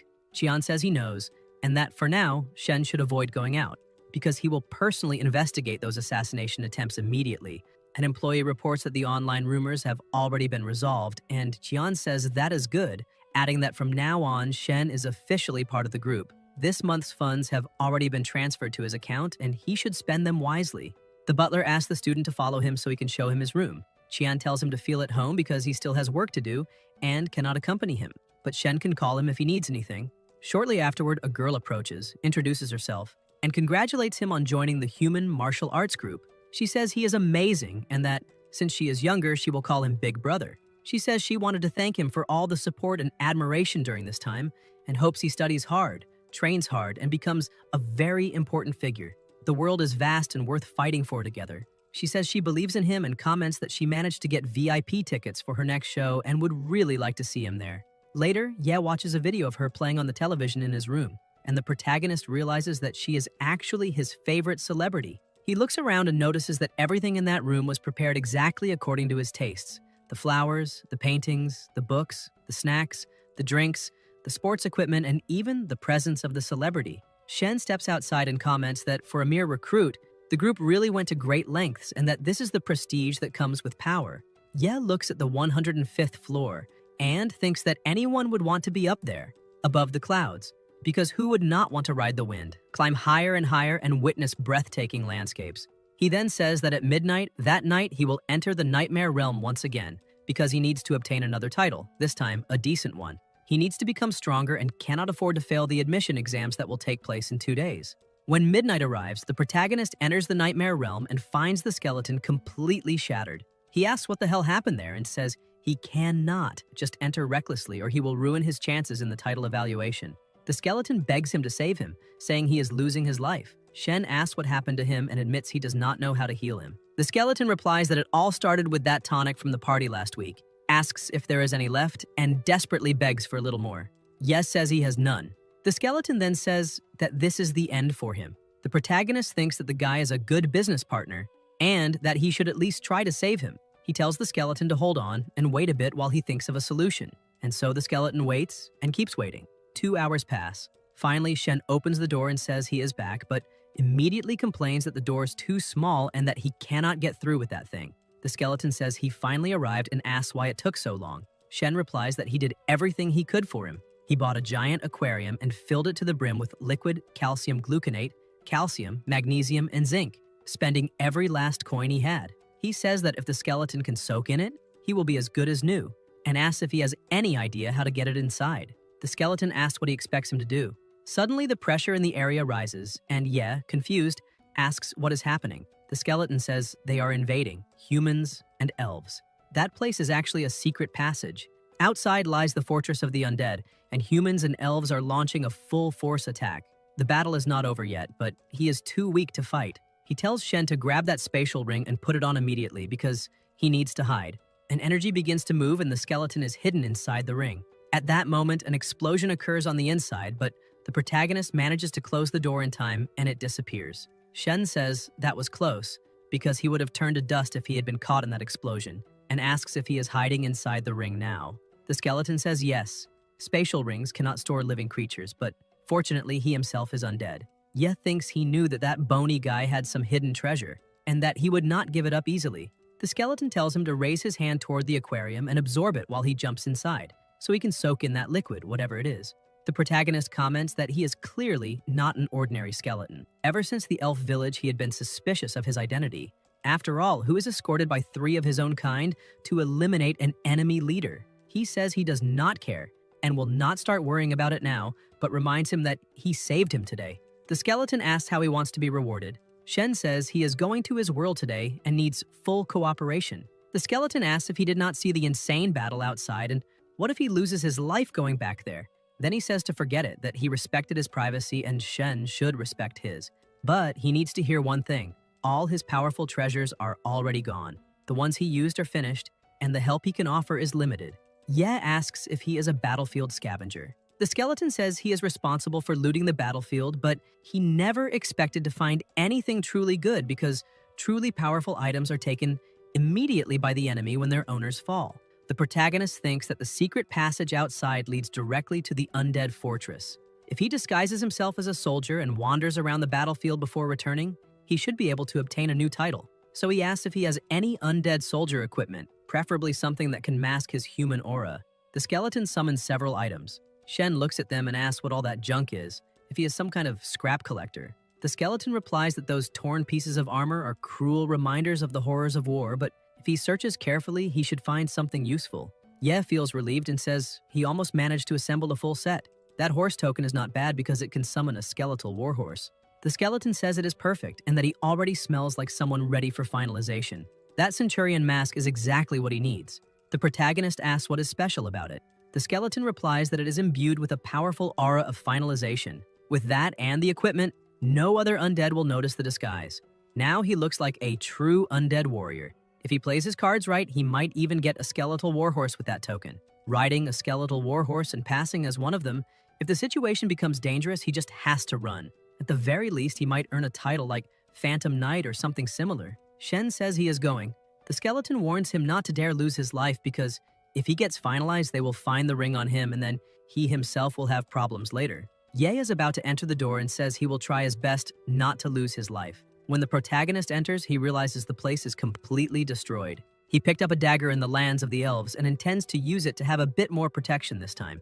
As Shen walks among the rocks, several weapons are pointed at him. The soldiers say there is a lost undead there, and that they should eliminate him. Yo wonders about the humans because that should be undead territory. Did they lose? He then shouts for them not to attack, saying he is on the same side, that he is human, and removes the mask to prove it.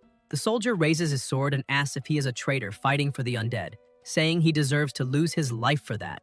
Shen blocks the attack with the dagger. The soldier is surprised and asks if that dagger is Nightshade. The system notifies Human Scout Dagger, White Trace Level, Basic Sharpness.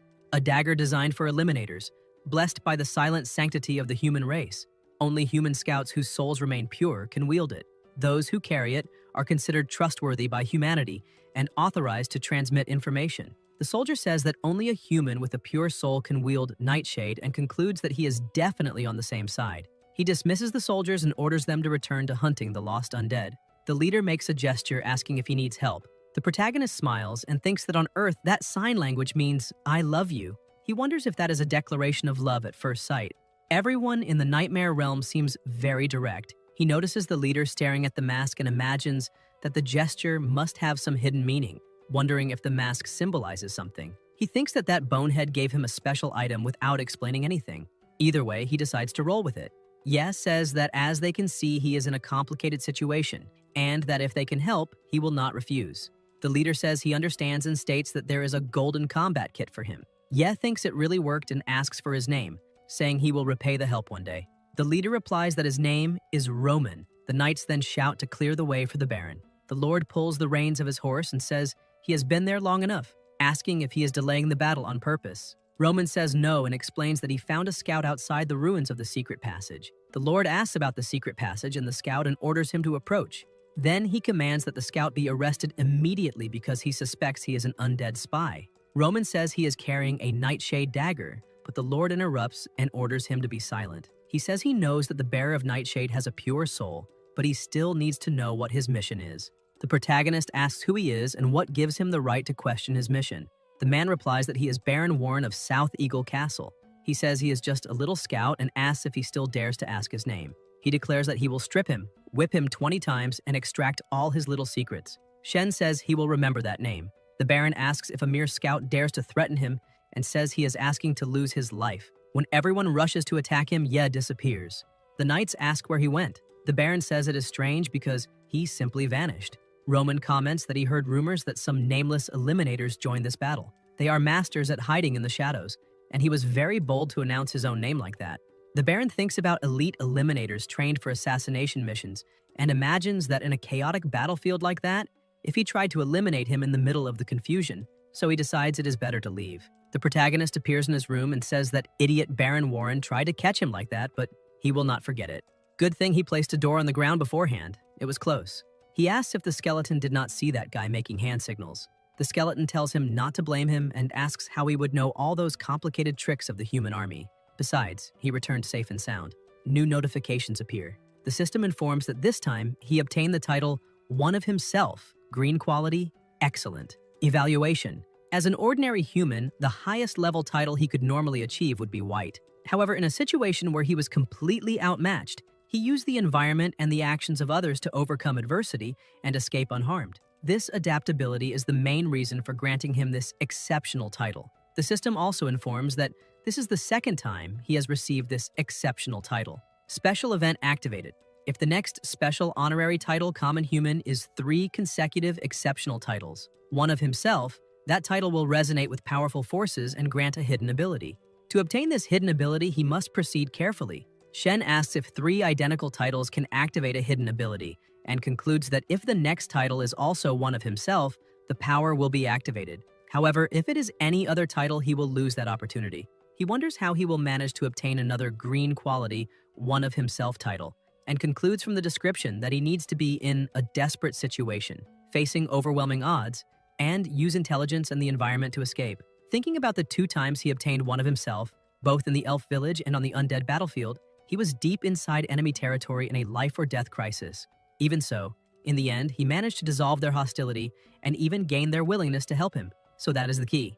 But the standard is too high, like walking on a tightrope, and he only has 1 attempt. There is no way he will throw himself into that recklessly. If it is too risky, he will give up on that hidden ability. His own life is definitely far more important. At that moment, a sound plays.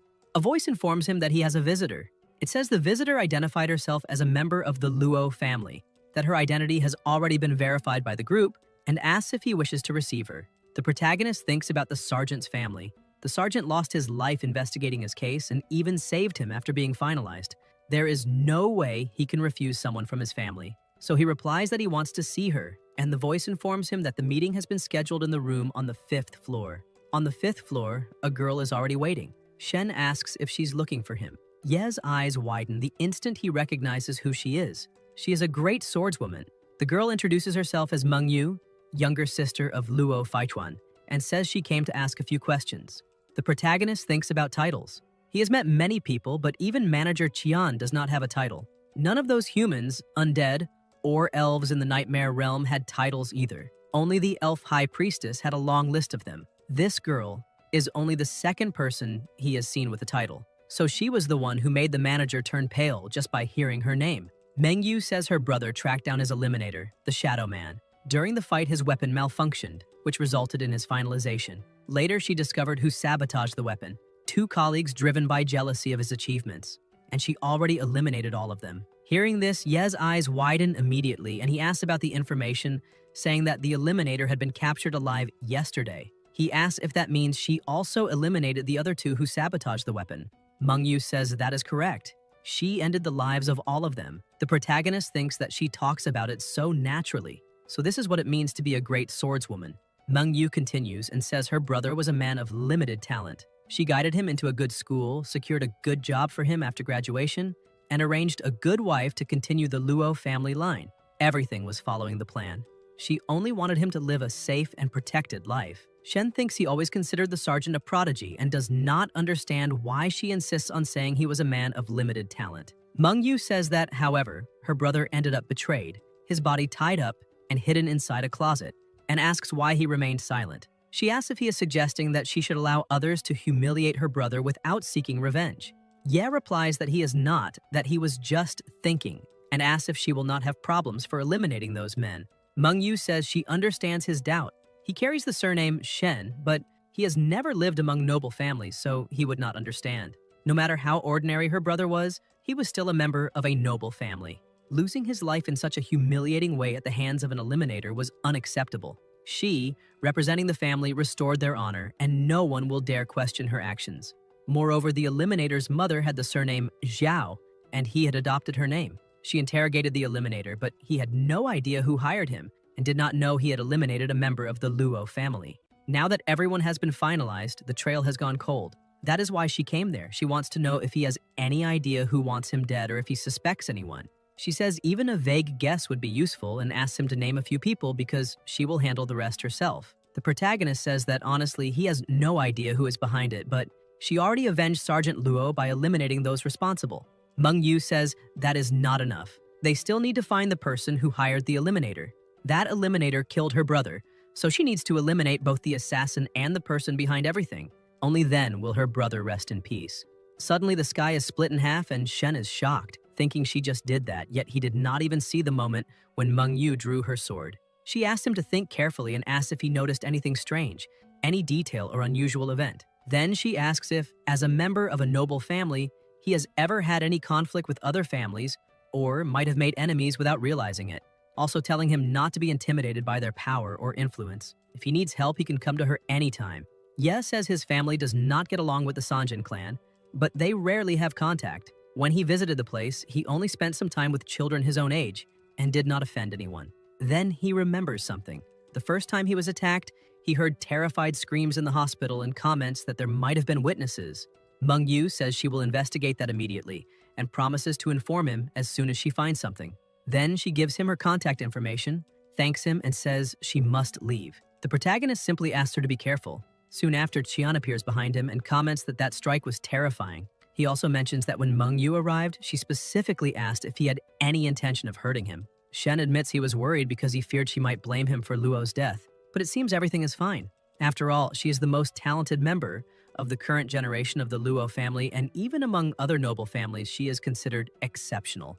The protagonist asks if she is still in school or if she has already started working. Qian replies that she will take the high school entrance exams this year and that she is in the same grade as him. Qian tells him not to feel discouraged because noble families often possess secret inheritances and begin training their children from a very early age, so it is normal for them to be much stronger than others of the same age. If he had grown up within the clan, he would probably be just as strong as her. Shen replies that, in fact, he feels more relieved than anything else. She is on his side, and if she discovers who is behind all of this, it will be a great help. Then he says he will return to his room and sleep a little.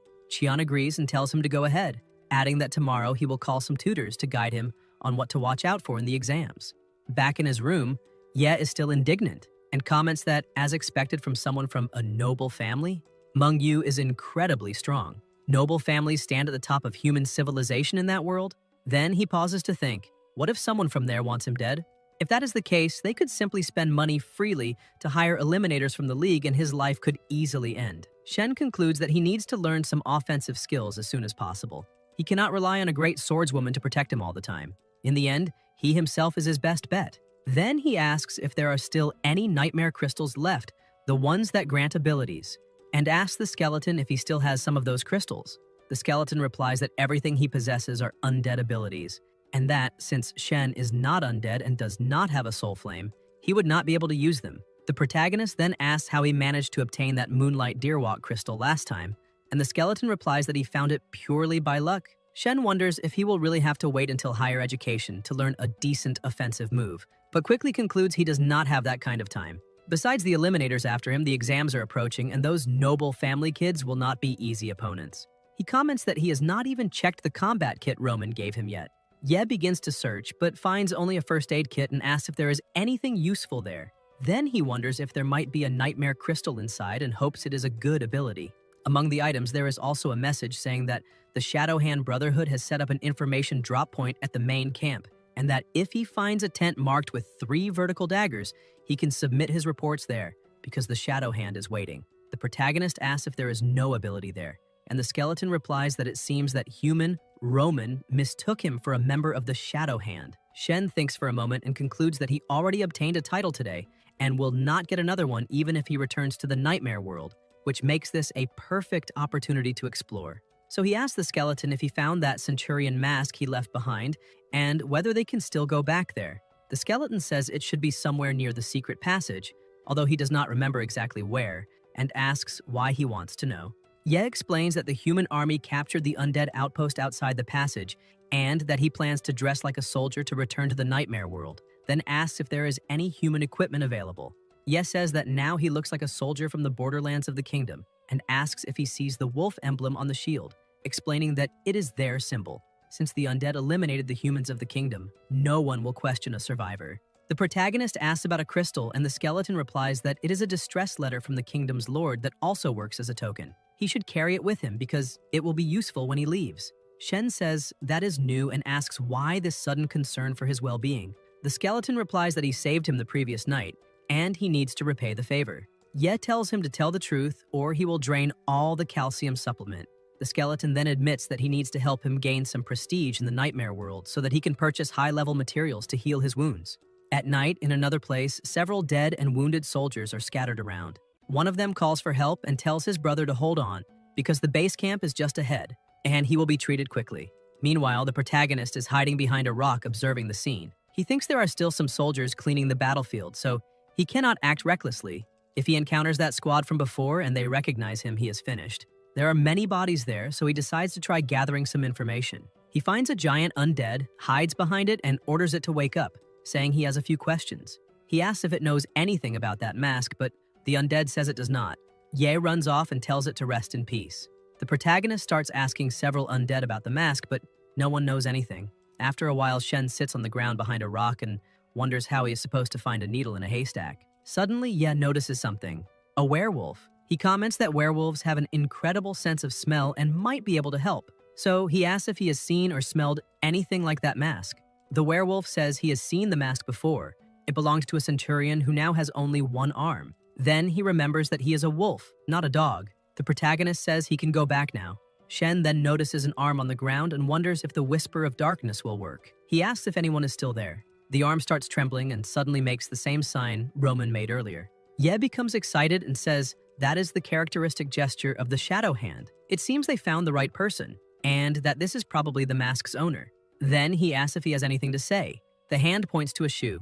The protagonist goes to the boot and says it smells terrible, but there seems to be something inside. Shen shakes the boot. The system sends a notification saying he discovered enough special items to unlock the auxiliary skill item, Knowledge, allowing him to see descriptions. A description appears. Night Shadow Insignia, blue quality, exceptional. The insignia is engraved with deep, arcane runes capable of activating specific weapons. Without the corresponding weapon, it is only a useless ornament. Ye wonders if it is connected to some weapon. At that moment, the dagger in his hand begins to emit an impressive aura. New notifications appear. The item evolved. Nightshade evolved into Nightfall. Nightfall is an exclusive human eliminator dagger imbued with the blessing of the shadows of the Shadow Hand Brotherhood, and only high-level eliminators can wield it. Blessing of Shadows. The dagger emits a unique power signature indicating the bearer's status and allowing them to accept missions from the Shadow Hand Brotherhood and receive rewards. The protagonist says he cannot believe it because his dagger evolved, and that is incredible. In the letter, there is a notice about an urgent investigation into undead activity. To all brothers and sisters, the Human Empire and the Elven Kingdom have issued a large-scale joint mission.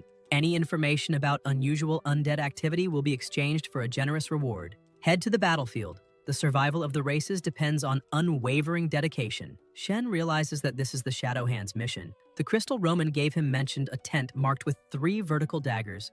That must be the Shadow Hand's location. It makes sense. Roman is probably a member, and when he saw the mask, decided to lend a hand. Exchanging information about undead activities for a big reward seems easy. He stands up and starts asking about any unusual undead activity. One undead says he knows nothing. Ye continues asking several others, but they all say the same thing. Ordinary soldiers only receive orders to fight. The protagonist comments that this is painful. The skeleton then says that in fact he can provide some information. Shen replies that this is true. After all, he has an undead right there, ready to sell out his own comrades, but asks if he is not trying to trick him again. The skeleton replies that the undead are his people, so of course everyone keeps an eye on him. He thinks that this guy always ends up having a hard time in the middle of the undead. The skeleton then asks what kind of information he is looking for, whether it is something capable of turning everything upside down or just something more ordinary. The protagonist replies that he cannot aim that high because he is just a nobody. After all, if he hands over information that is too big, they will investigate, and that would put his life at risk. The skeleton says he has something good enough to earn a decent reward. The undead are using new components in their artillery, which increases the power of the soul flame cannons by 20% and the firing rate by 10%. Shen asks if that is not too valuable. The skeleton replies that not really, because as the war drags on, the human high command has probably already begun to suspect it. They just still need confirmation. Shen says the information is useful, but it will not attract too much attention. After walking a little farther, Ye hides behind a rock and realizes that this is where the main army is encamped. The Shadow Hand drop point must be somewhere around there, so he starts thinking about how he is going to get inside. The skeleton says those humans are looking for wounded soldiers, so he just has to pretend to be injured and they will carry him inside themselves. The protagonist asks how the healthcare system works on the human battlefield. The skeleton replies that human holy magic is the best there is, to the point that not even the elves can compare, as long as there is payment, of course. Shen asks if even on the battlefield money is needed, and takes the chance to ask how it works among the undead. The skeleton replies that yes, obviously, and that if someone pays enough, they can even regenerate lost limbs. In general, though, the wounded are simply tossed aside and left to rot. Shen asks if there is no treatment at all. The skeleton replies that there is, but it is a lot of work because it requires a special ritual in which a sacrificial altar is materialized. Then a group of undead or living beings is captured, and then their life force is drained. This method instantly restores the body, but in exchange, it consumes the vitality of others. On top of that, only high-level undead who master that knowledge can do something like that. Ye comments that humans seem far more cost-effective, but it is a shame that he is out of money. The skeleton replies that actually he still has some. Hearing that, the protagonist says he has just had an idea. Shen reallocates all his points into strength, grabs a giant hammer, and says that if he loses his voice after this and can no longer scream, the skeleton will have to help him. The skeleton asks if he is serious. In the next instant, the hammer crashes down on top of Ye, and he lets out a thunderous scream. The skeleton asks why he is trying so hard for such a tiny role. The protagonist replies that if he cannot even convincingly pretend to be wrecked, then there is no way he can perform well, even in a tiny role. Shen starts shouting for help and asks if anyone is there. A soldier hears him and orders the others to head that way because they have found a wounded man. Sometime later, already inside the camp, a healer uses her healing power to treat Ye. When she finishes, she says the healing is complete and that all of his injuries have been fully restored. The Lord tells her she may leave and that someone will bring the payment soon. The protagonist asks where he is. The Lord replies that he is safe, inside the human camp. Shen asks who he is. The Lord replies that he is Prince Norton. When he sees the shield Ye is carrying with the fierce hound emblem, he asks if Ye came from Rhine. Ye replies that he finally found the one he was looking for and says that Rhine was invaded by the undead, so they need to send help, because this is a message from the Lord. A mage uses magic on the crystal, and the message is transmitted. The people of the Empire hear the voice of the Lord of Rhine, who promises 300 gold coins and a large piece of land to anyone capable of bringing troops to save the territory because they need help. The mage says that it really is Lawrence's voice, and that the crystal is authentic as well. Prince Norton replies that Ye really did come from Rhine, but there is something he needs to know. Rhine has already been destroyed. The undead invaded the territory, and unfortunately, he is the only survivor. The protagonist's eyes fill with tears. He begins listing several names, asking if no one survived and saying he cannot bear hearing that. Norton says that he crossed through hell and came back, and that surviving the stone hammer of that giant undead cannot be called anything other than a miracle. He states that Ye is Rhine's last hope and says that now he needs to rest, without worrying about anything else. Tomorrow, they will arrange for him to be transported to the Empire's rear lines, where he can live safely. Shen, however, thinks that cannot happen. He needs to find the Shadow Hand tent and deliver the information he gathered so he can learn some techniques. He cannot let them take him away from there, so he gives thanks and asks for permission to remain on the battlefield. The prince asks why. Shen, with tears in his eyes, replies that he needs to avenge his people.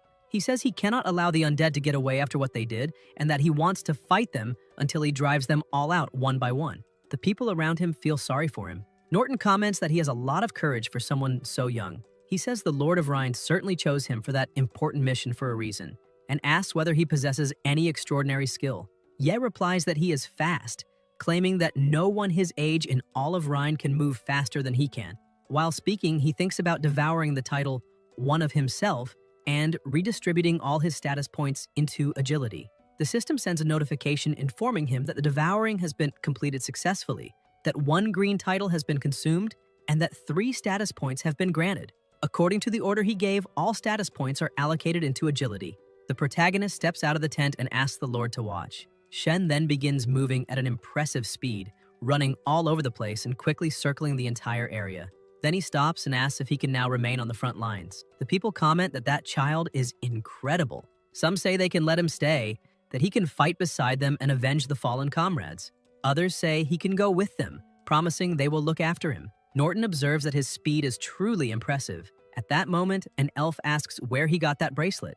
Ye replies that it is elven craftsmanship, and that an elf named Laney gave it to him. Inwardly, he remembers that he previously revealed the undead's plans, so the elves owe him a favor and probably will not cause trouble. The elf then uses her magic on the bracelet. On the other side, Laney asks who is using elven magic to call her. The elf replies that it is she herself, Eudoria, Archmage of the Royal Court, and asks why a human boy is using her bracelet. Laney asks if they found him and where it happened. The protagonist greets her and asks whether the magic trick was impressive. Laney replies that it really was and asks when he plans to return to the village. Eudoria asks her to answer the question first. Laney then explains that not long ago, spies infiltrated the village. Before they could act, he discovered their plan, which left the high priest in his debt. She takes the chance to mention that the high priest himself is looking for him. Eudoria says she understands and that they will continue the conversation later. The connection is cut off. The elf comments that the boy is young, agile, and somehow managed to survive several calamities. On top of that, he has ties with the elven people. She suggests sending him to the imperial capital to study. Norton replies that it is rare for a human to receive the elves' approval, so he decides that someone should arrange an identity document for him and organize the details of his stay. He must rest for a few days, record everything he knows, and send the information to the Imperial Military Academy. Then Norton asks what his full name is.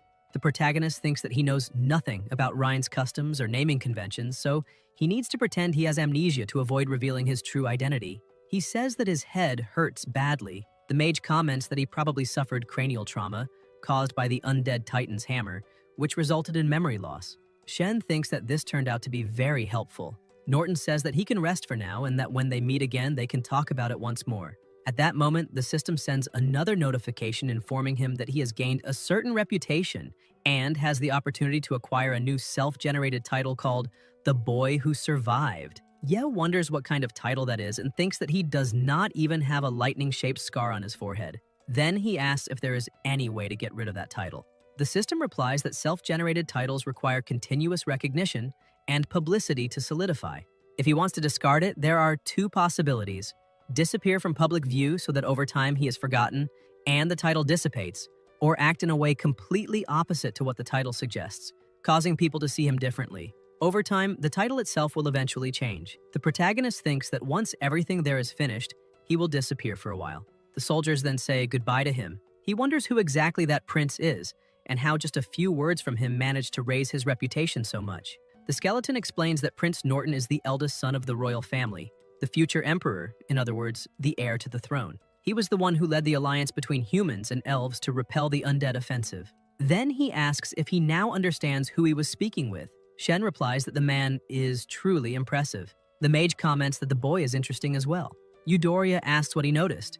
The mage replies that the boy is carrying a high-rank shadow insignia and that, for someone so young to have made it that far, he is certainly no ordinary talent. The elf then asks whether he is referring to that dagger. The prince says he saw it too, and explains that it is Nightfall, a weapon carried only by high-ranking eliminators. He comments that he did not expect to find such a talent simply wandering around and states that this was a real stroke of luck. Because of that, he decides to recommend him to receive a Medal of Valor in his name. In another tent, the protagonist approaches and thinks that he found the right place, because that is the Shadow Hand tent, the information drop point the Brotherhood established near the military camp. He greets the man there, but the guy ignores him. Shen then makes a hand sign and says, "May the shadows protect us." The bald man repeats the same gesture and asks what news he brought. Ye replies that he got that from the undead spiritual flame cannon, and comments that he has probably already noticed that their artillery has been hitting harder in this campaign. The bald man replies that it was good work, says it is valuable information, and asks what he wants in return. The protagonist asks what he has. The bald man replies that he has all kinds of things and says he should prepare to be surprised. He then shows a tactical camouflage dagger coated with a special poison, and explains that with a simple lick, it is possible to simulate one's own finalization, something perfect for eliminators on the battlefield. He adds that the poison is fresh and has a shelf life of 2 years. Then he asks whether the boy cannot sleep and says that all it takes is one lick and he will pass out on the spot, guaranteeing deep and refreshing sleep. Shen asks if there is anything else. The bald man replies that this does not have enough practical use on the battlefield and tells him to look at something else. The bald man whistles, and a horse immediately approaches, making noises. The bald man explains that this is a horse that pretends to have been finalized and says that with just a wink, it drops to the ground like a sack of potatoes. Ya asks whether that means it should be used together with the dagger, like a set or something. The bald man says he has a sharp eye. The protagonist asks if there is anything else. The bald man asks if he is still not impressed, but says that is fine because he has something perfect for him: veil-piercing lenses. He explains that these lenses were forged with dark crystals and allow the user to see through clothes, revealing money and valuables on anyone. Shen asks whether there is any nightmare crystal available, saying that he is looking to acquire new skills, techniques, or anything useful. The bald man replies that supplies are scarce because of the war and that only 2 are left. He says the boy must choose one. The first is bleeding, a basic skill that causes continuous bleeding and works with swords, daggers, or any blade. The second is cold wind, a kicking technique that sends both the enemy and the weapon flying away. The bald man asks whether Ye already has any of those and what he is lacking. Ye thinks that he needs both. At that moment, a voice tells him to choose cold wind. The protagonist recognizes the voice and thinks that it is the same mysterious person who gave him some tips and the nightshade dagger. He asks why he should choose cold wind. The voice replies that it is because he is not from this world.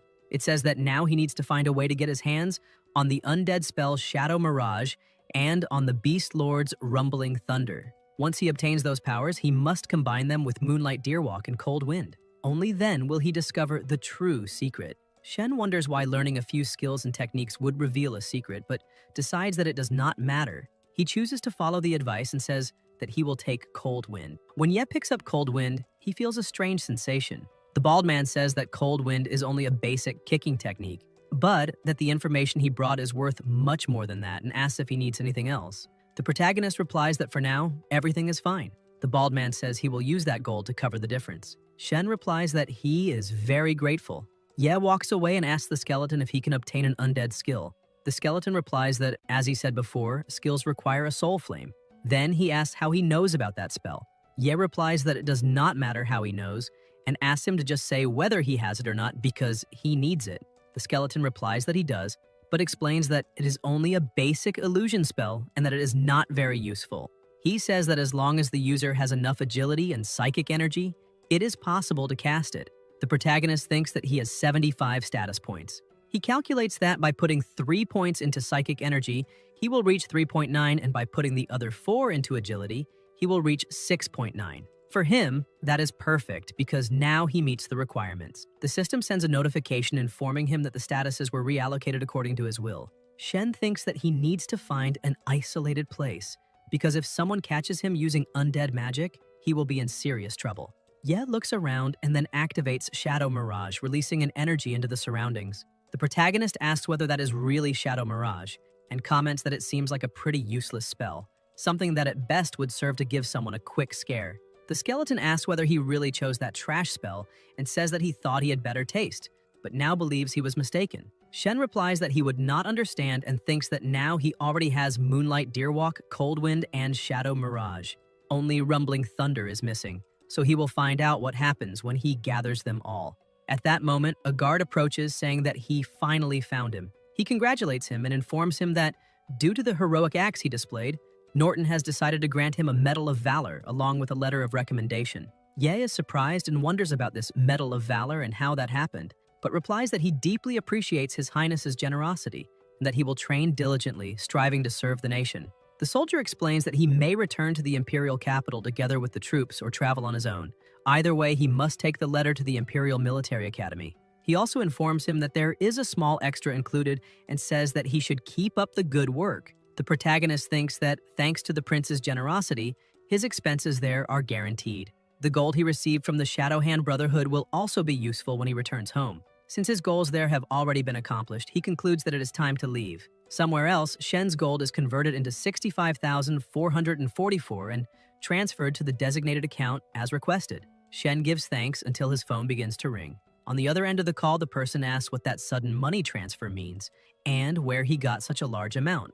Ye replies that it is just money he earned since joining the HMA group and says that the person can use it however they need. The person on the phone comments that it is a lot of money and asks if he truly does not need it. The protagonist replies that everything is fine, that living there costs nothing, and that at that moment he is going to the cafeteria to eat something. Shen looks at his phone and realizes that he has not checked his messages since entering the Nightmare Realm. There are many accumulated messages. Some people congratulate him for officially signing with the Human Martial Arts Group and say they are proud of him. Zhao also sends a message saying that everything was her fault, asking for forgiveness, and asking what he thinks about going to the movies that night to make up for it. Ye widens his eyes when he reads that and replies that she is very beautiful, but that it would be a waste. Chen also sends a message congratulating him for signing with the Human Martial Arts Group and asks if they can celebrate that night. The protagonist replies that he was thinking about going out to eat a cold dish with Hao Yi. Then he reflects that the problem is that he is being targeted by the Eliminators League, so leaving that place would be far too risky.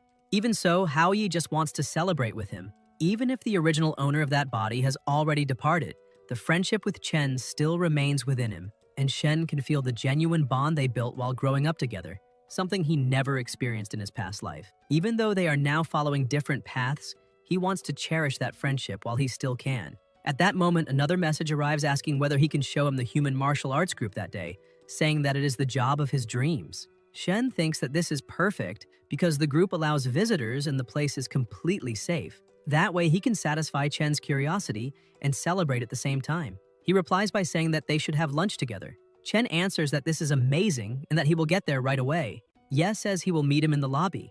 Elsewhere, when the protagonist arrives, he notices that something feels strange. There are several people gathered there, and a dark aura hangs in the atmosphere. Shen thinks that the aura of those people is completely different from that of ordinary people, and wonders whether those are the professionals that Mr. Qian mentioned. A large man glances to the side, approaches, and asks whether he is one of this year's newcomers.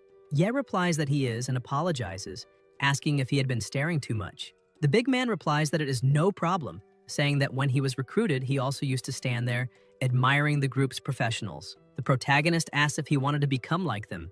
The big man replies not at all and says that back then he thought everyone there was just a bunch of arrogant idiots and that he felt like tearing them apart. Shen begins to think whether those people really are the professionals, displaying power with that insolent and arrogant posture. The big man then notices something and asks if the girl beside him, Wenna, is on duty that day, and whether she would like to have dinner later. Wenna immediately points a weapon at his face and tells him to get lost, saying that if he bothers her again, she will skin him alive, exactly as she did to that other pervert the other day. The big man replies that she does not need to be so aggressive. Wenna then turns to Shen and says that a boy named Chen Hao Yu has arrived, explains that his identity has already been verified, and asks whether she should let him in. Ye replies that yes, explaining that he is a school friend and that they can let him in. Wenna tells him to stay there while she goes to get the boy herself. The protagonist replies that there is no need because he can go meet him himself. Wenna replies that this is not possible, explaining that Manager Qian left specific instructions. According to her, Shen seems to be in a complicated situation, so they need to guarantee his safety. Shen replies that he understands. Sometime later, still in the same place, Chen approaches and comments that the place is insane, saying that everything is shining and that it looks like really struck it big. Shen replies that he can come visit him there whenever he wants. Hao Yu says he has become a legend, stating that signing a contract with the human martial arts group caused a huge uproar at school and asks if he has any idea of the commotion when everyone found out. Ye replies that that is enough about that and says that he will take him to the group's cafeteria. Chen replies that he is not hungry yet and that he would rather first see where he is living. Ahead of them, there are a few people, and the protagonist explains that he lives on the 105th floor. Hao Yu comments that he is literally living in the clouds. Suddenly, Shen receives a message. The message is from Meng Yu. She says that when he was attacked in the hospital by that anomaly, a nurse witnessed everything, but afterward she disappeared. All they found was a mutilated body, but it was not hers, and they are still trying to identify the corpse. Meng Yu adds that she also found a video and asks him to take a look. When Ye sees the video, his eyes widen immediately. In the message, Meng Yu also comments that she suspects the nurse was silenced because of him. In the video, the person appears walking while looking around, trying to stay as hidden as possible.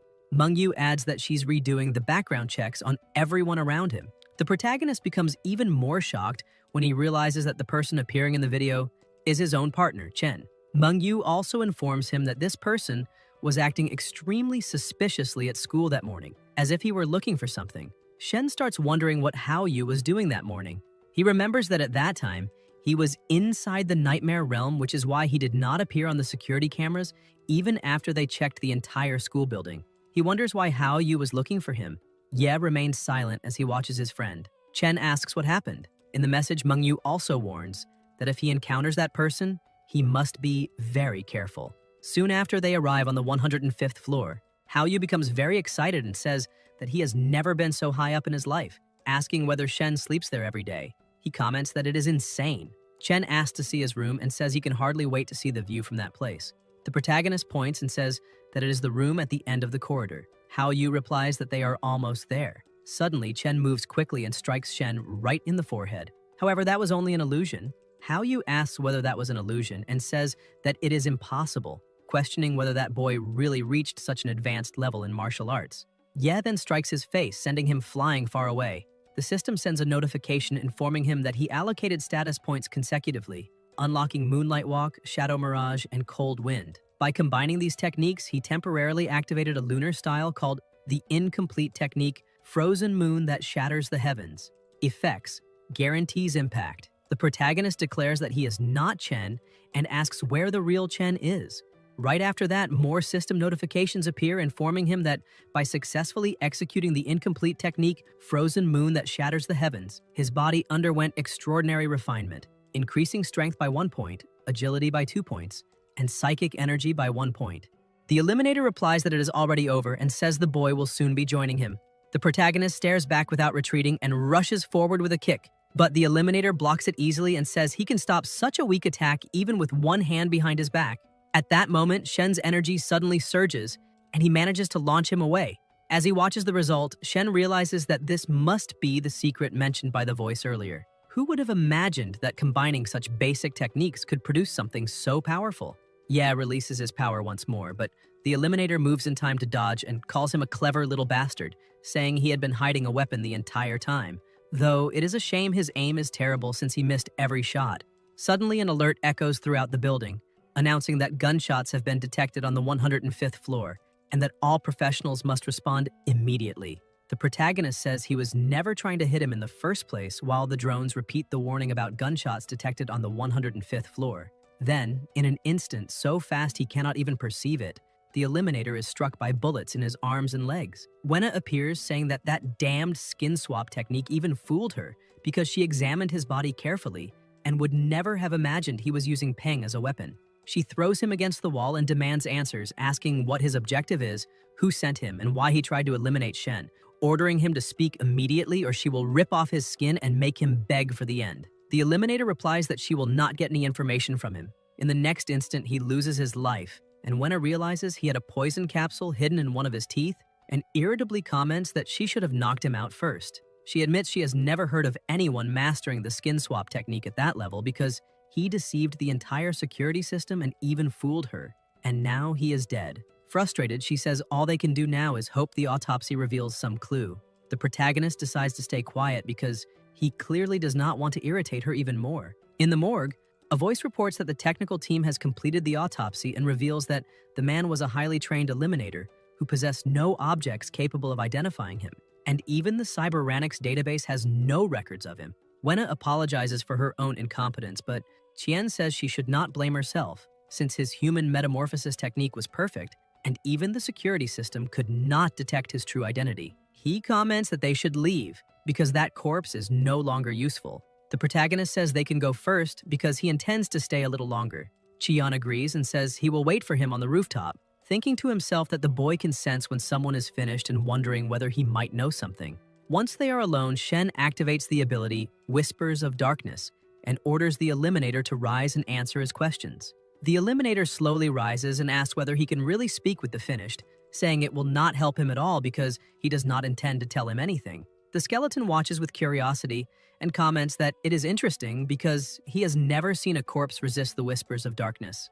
Ye asks why he still refuses to speak, and the skeleton admits he has no idea but thinks it will be fun to watch. Chains begin to move as a terrifying aura fills the area, and the Eliminator becomes pinned with nails driven through his hands. Creatures appear around him while flames begin to engulf him, and the pressure in the room rises in a frightening way. The Eliminator is consumed by the flames until he is completely burned, but his body soon begins regenerating again. Confused, he barely understands what is happening when the flames wrap around him again. The skeleton then says that he remembers now. When a soul resists the Whispers of Darkness, it is condemned to eternal torment. These flames will burn for 100 years, and that is only the warm-up. After that, the soul will suffer 3,600 different tortures, each lasting 100 million years, repeated endlessly until the sinner finally speaks. And if he still remains silent, even more powerful specters will be summoned. These specters especially enjoy stubborn souls because they are extremely skilled at keeping the victim's consciousness intact while it suffers. The cruelest detail is that only the punished soul perceives this dilation of time. For it, 100 billion years pass as if they were only an instant in the outside world. Faced with this, the Eliminator finally screams that it is enough and begs for it to stop, saying he will tell everything.